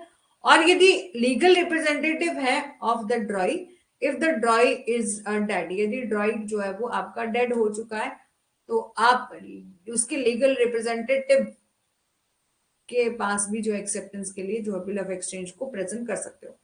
ऑफिशियल रिसीवर है कोई, असाइनी है ऑफ इंसॉल्वेंट ड्रॉई। अब देखो कि किसी पर्सन को इंसॉल्वेंट डिक्लेयर कर दिया है कोर्ट के द्वारा, तो उसका ऑफिशियल कोई रिसीवर है, कोई भी ऐसा पर्सन है जो कि उसके बिहाफ पर, या अपना रिसीवर है, ऑफिशियल रिसीवर उस वो पर्सन है, ठीक है। तो उस पर्सन के पास भी जो है वो इस बिल ऑफ एक्सचेंज को आप प्रेजेंट कर सकते हो एक्सेप्टेंस के लिए।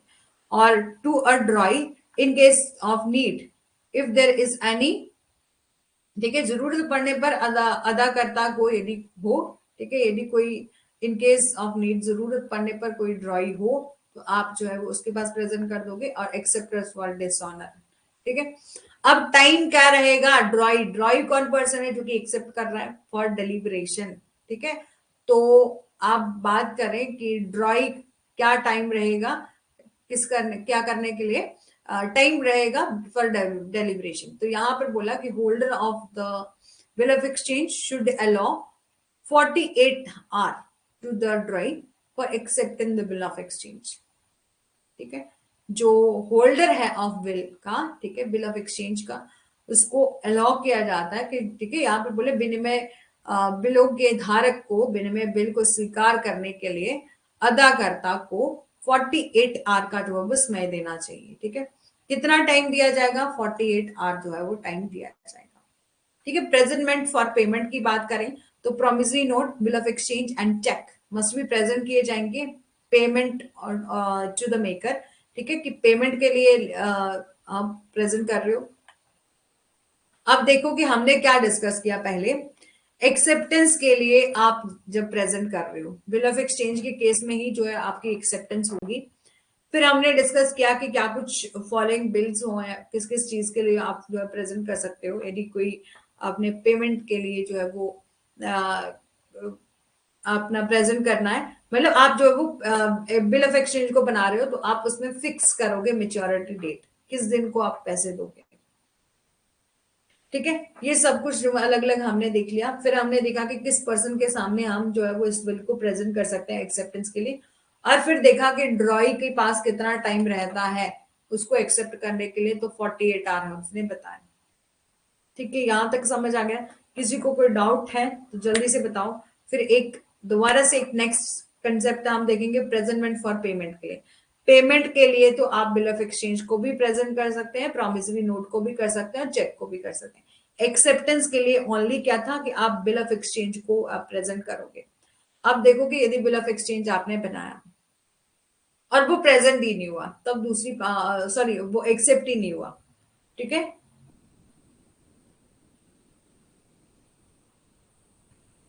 आप देखो कि किसी ने उसको एक्सेप्ट ही नहीं किया, तो उस किसी भी पार्टी की कहाँ पर कोई लाइबिलिटी आती है, नहीं आती।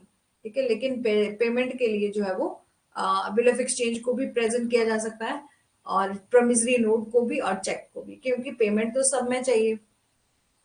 तभी तो हम नेगोशिएबल इंस्ट्रूमेंट बना रहे हैं ना, पेमेंट तो सभी में चाहिए। अब बताओ, जल्दी से समझ आ गया? इतना समझ में आ गया तो फिर अभी एक और नेक्स्ट कंसेप्ट देखेंगे, presentment for payment. Presentment for आपका एक्सेप्टेंस समझ में आ गया ना?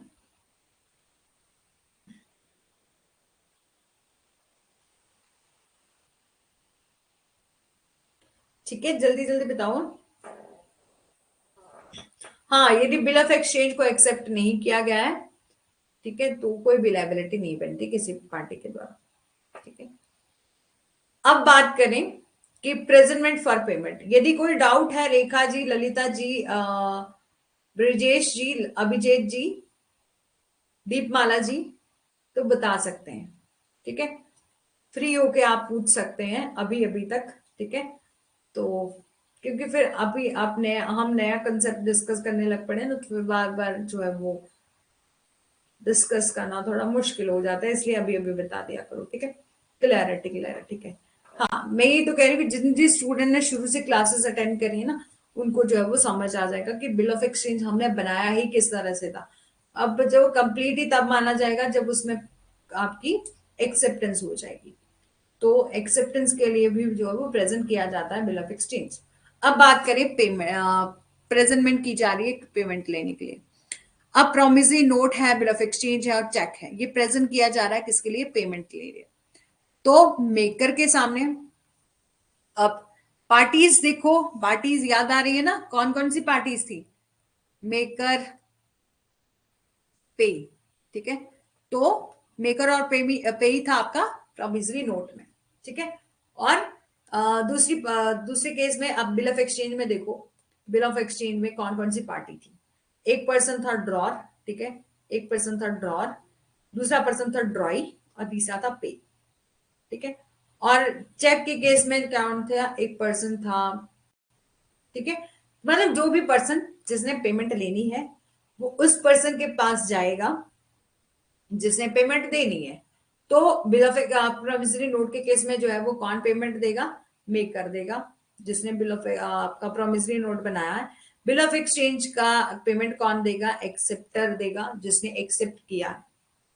तो बोला कि promissory note, bill of exchange और चेक जो प्रेजेंट किया जाता है किसके लिए? पेमेंट, पेमेंट के लिए जो है वो प्रेजेंट किया जाता है। आप मेकर, ठीक है, मेकर और एक्सेप्टर और ड्रॉय, इसके सामने जो है वो आप जो है वो प्रेजेंट कर सकते हो। ठीक है, और by on the behalf of holder, और after heir and after provider. ठीक है, जो भी यहाँ पर इसको प्रस्तुत करता है, जो भी यहाँ पर उसको प्रोवाइड करता है, उसके सामने जो है वो आप उसको जो है आप पेमेंट दे सकते हो। ठीक है, जिसको जिसको भुगतान किया जाना चाहिए।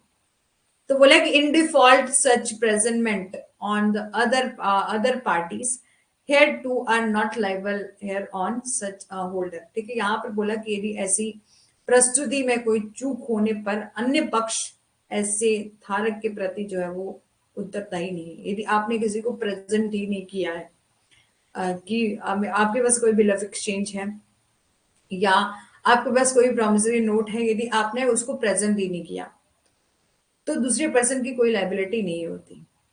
ठीक है, तो अन्य पक्ष जो है वो ऐसे मामले में जो उत्तरदायी नहीं होता। सबसे पहले तो आपको प्रेजेंट करना पड़ेगा। प्रेजेंट करने का क्या मतलब है? कि आप उसके पास जाएंगे और ये बोलेंगे कि मेरे पास ये बिल ऑफ एक्सचेंज है, इसकी मेच्योरिटी डेट हो चुकी है, अब आप मेरे को इसकी पेमेंट दे दो, क्योंकि उस पर्टिकुलर पर्सन ने मेरे को यहाँ पर एंडोर्स कर दिया था ये डॉक्यूमेंट।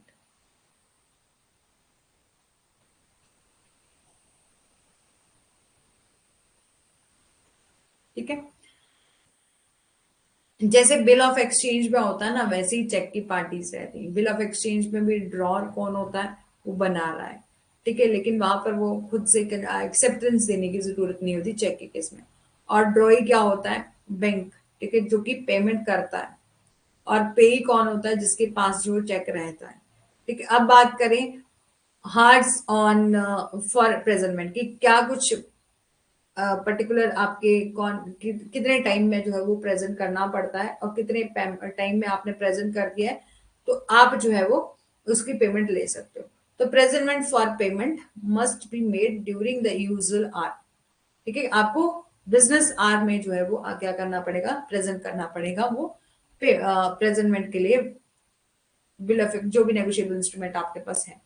और if at the banker within a banking hour, ठीक है, यदि आप बिल ऑफ एक्सचेंज की बात करो, नेगोशिएबल बिल ऑफ एक्सचेंज और प्रोमिसरी नोट की बात करो, तो आपको जो उनका बिजनेस आर होगा उन्हीं में प्रेजेंट करना पड़ेगा। फॉर एग्जाम्पल के लिए एक बिजनेस फर्म है, ठीक है, तो ये फर्म जो है वो आपके 10 to 5 तक काम करती है, जो ऑफिशियल इसका काम 10 to 5 तक होता है, 5 PM तक। आपको उसी बिजनेस आर में क्या करना पड़ेगा, उसको प्रेजेंट करना पड़ेगा। यदि आप बैंक की बात करो, यदि आपके पास चेक है तो आपको चेक जो है वो प्रेजेंट करना पड़ेगा विद इन बैंकिंग आर में। ठीक है, अब पेमेंट एंड इंटरेस्ट की बात करी जा रही है, तो यहाँ to whom payment should be made. ठीक है, भुगतान किसे किया जाना चाहिए, तो यहाँ पर बोला कि payment of amount due on promissory note. ठीक है, यदि आपको promissory note, bill of exchange और चेक का भुगतान की ठीक है, चेक पर जो देय राशि का भुगतान निर्माता या स्वीकारकर्ता को मुक्त करने के लिए उपकरण या धारक को किया जाना चाहिए। ठीक है, एक बार देख लो, payment of amount due to on promissory note, bill of exchange and check in order to discharge the maker or acceptor, he may be holder of the instrument। ठीक है, कि आप जो है वो किसको पेमेंट करोगे, जो भी होल्डर होगा इंस्ट्रूमेंट का। ठीक है, अब बात करते हैं रेट ऑफ इंटरेस्ट की। ठीक है, ये टॉपिक हमारा कंप्लीट हो गया प्रेजेंटमेंट का।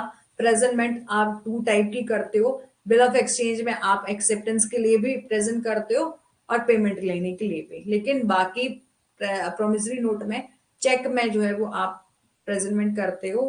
ठीक है, पेमेंट के लिए। ठीक है, अब यहां तक प्रेजेंटमेंट का सारा टॉपिक क्लियर हो गया है।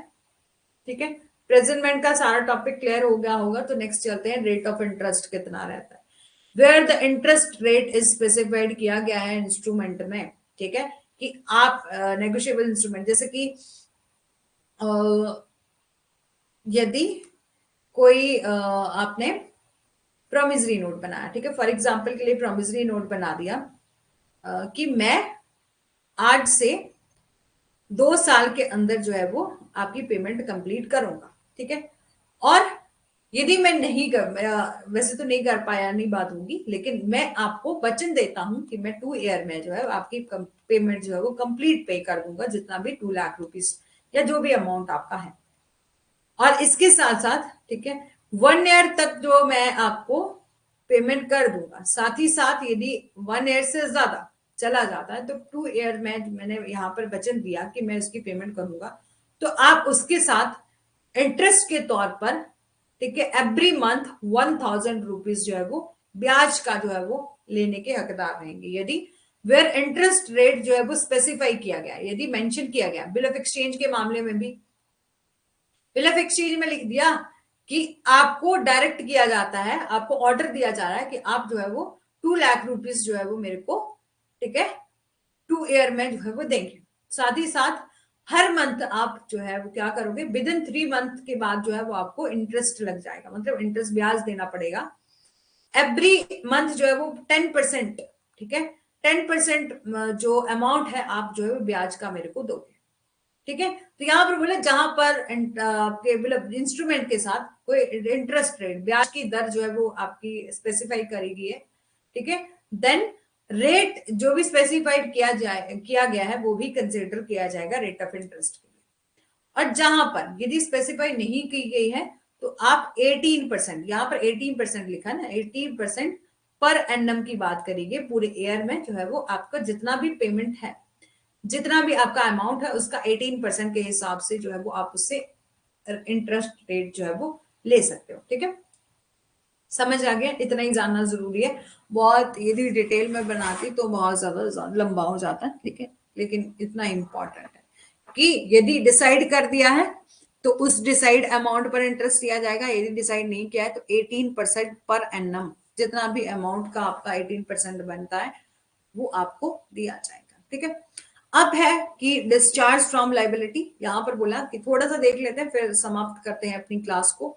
ठीक है, discharge from liability. Discharge from liability, यदि ये जो है आपका, वैसे तो आज की क्लास में कंप्लीट होने वाला नहीं है, लेकिन नेक्स्ट क्लास में देखते हैं कितना होता है। लेकिन उसके बाद आपका जितना भी बच जाएगा, कल एक क्लास में हो गया तो हम एक ही क्लास करेंगे, दूसरी क्लास नहीं करेंगे। ठीक है, ठीक है। अब है डिस्चार्ज फ्रॉम लाइबिलिटी। कब जो है वो एक पर्सन अपनी लाइबिलिटी से मुक्त हो सकता है? तो discharge from liability implies when the liability of parties cease to be exist. ठीक है, यहां पर बोला कि डिस्चार्ज तब कोई व्यक्ति अपनी लाइबिलिटी से हो सकता है जब पार्टी जो है वो अपनी लाइबिलिटी को समाप्त कर देती है, खत्म कर देती है। अब पेमेंट के लिए लाइबिलिटी बनती थी, उसने पेमेंट ही कर दी तो लाइबिलिटी खत्म ही तो होगी, है ना। और या तो उसने बिल ऑफ एक्सचेंज या प्रोमिसरी नोट बनाया था, वही कैंसिल जो है वो दोनों पार्टीज ने मिलकर करवा दिया। एक्सेप्टर के नेम पर जो bill discharge instrument and cancellation by the other parties. ठीक है, ठीक है, तो यहाँ पर जो है वो उसकी लाइबिलिटी खत्म हो जाएगी। रिलीज कर दिया जाता है, release of acceptor will discharge the instrument और रिलीज ऑफ एनी अदर। हाँ, नेक्स्ट क्लास में ही स्टार्ट करें। ठीक है, तो चलो नेक्स्ट क्लास में ही स्टार्ट करते हैं। यहाँ से हमारा सेशन रहेगा और काफी ज्यादा हमने काफी टॉपिक कर लिए। मोड ऑफ नेगोशिएशन देख लिया, ठीक है, और इंडोर्समेंट देख लिया। ठीक है, क्या कुछ इंडोर्समेंट के टॉप रहते हैं, के काइंड रहते हैं, वो सब कुछ डिस्कस कर लिया। साथ ही साथ डिस्कस क्या किया हमने? प्रेजेंटमेंट ऑफ एक्सेप्टेंस और प्रेजेंटमेंट ऑफ पेमेंट। ठीक है, वो सब कुछ डिस्कस कर लिया। और साथ ही साथ एक और टॉपिक डिस्कस था लाइबिलिटी का। लाइबिलिटी किसकी किसकी क्या क्या बनती है, एक्सेप्टर की क्या लाइबिलिटी है, हाँ, लाइबिलिटीज ऑफ पार्टीज। ठीक है, तो बिल्कुल जो है वो डिस्कस कर लिया, काफी ज्यादा टॉपिक हो गए। ठीक है, तो थैंक यू सभी का। और जल्दी नेक्स्ट क्लास में आना है। कितने बजे आना है? 11 बजे। ठीक है, 11 AM पर आप जो है वो क्लास में आ जाएंगे। 12 PM पर आप जो है वो अपनी क्लास जो है खत्म कर लेंगे। 1 आवर की क्लास होगी, ज्यादा नहीं होगा। ठीक है, thank you. Okay, thank you.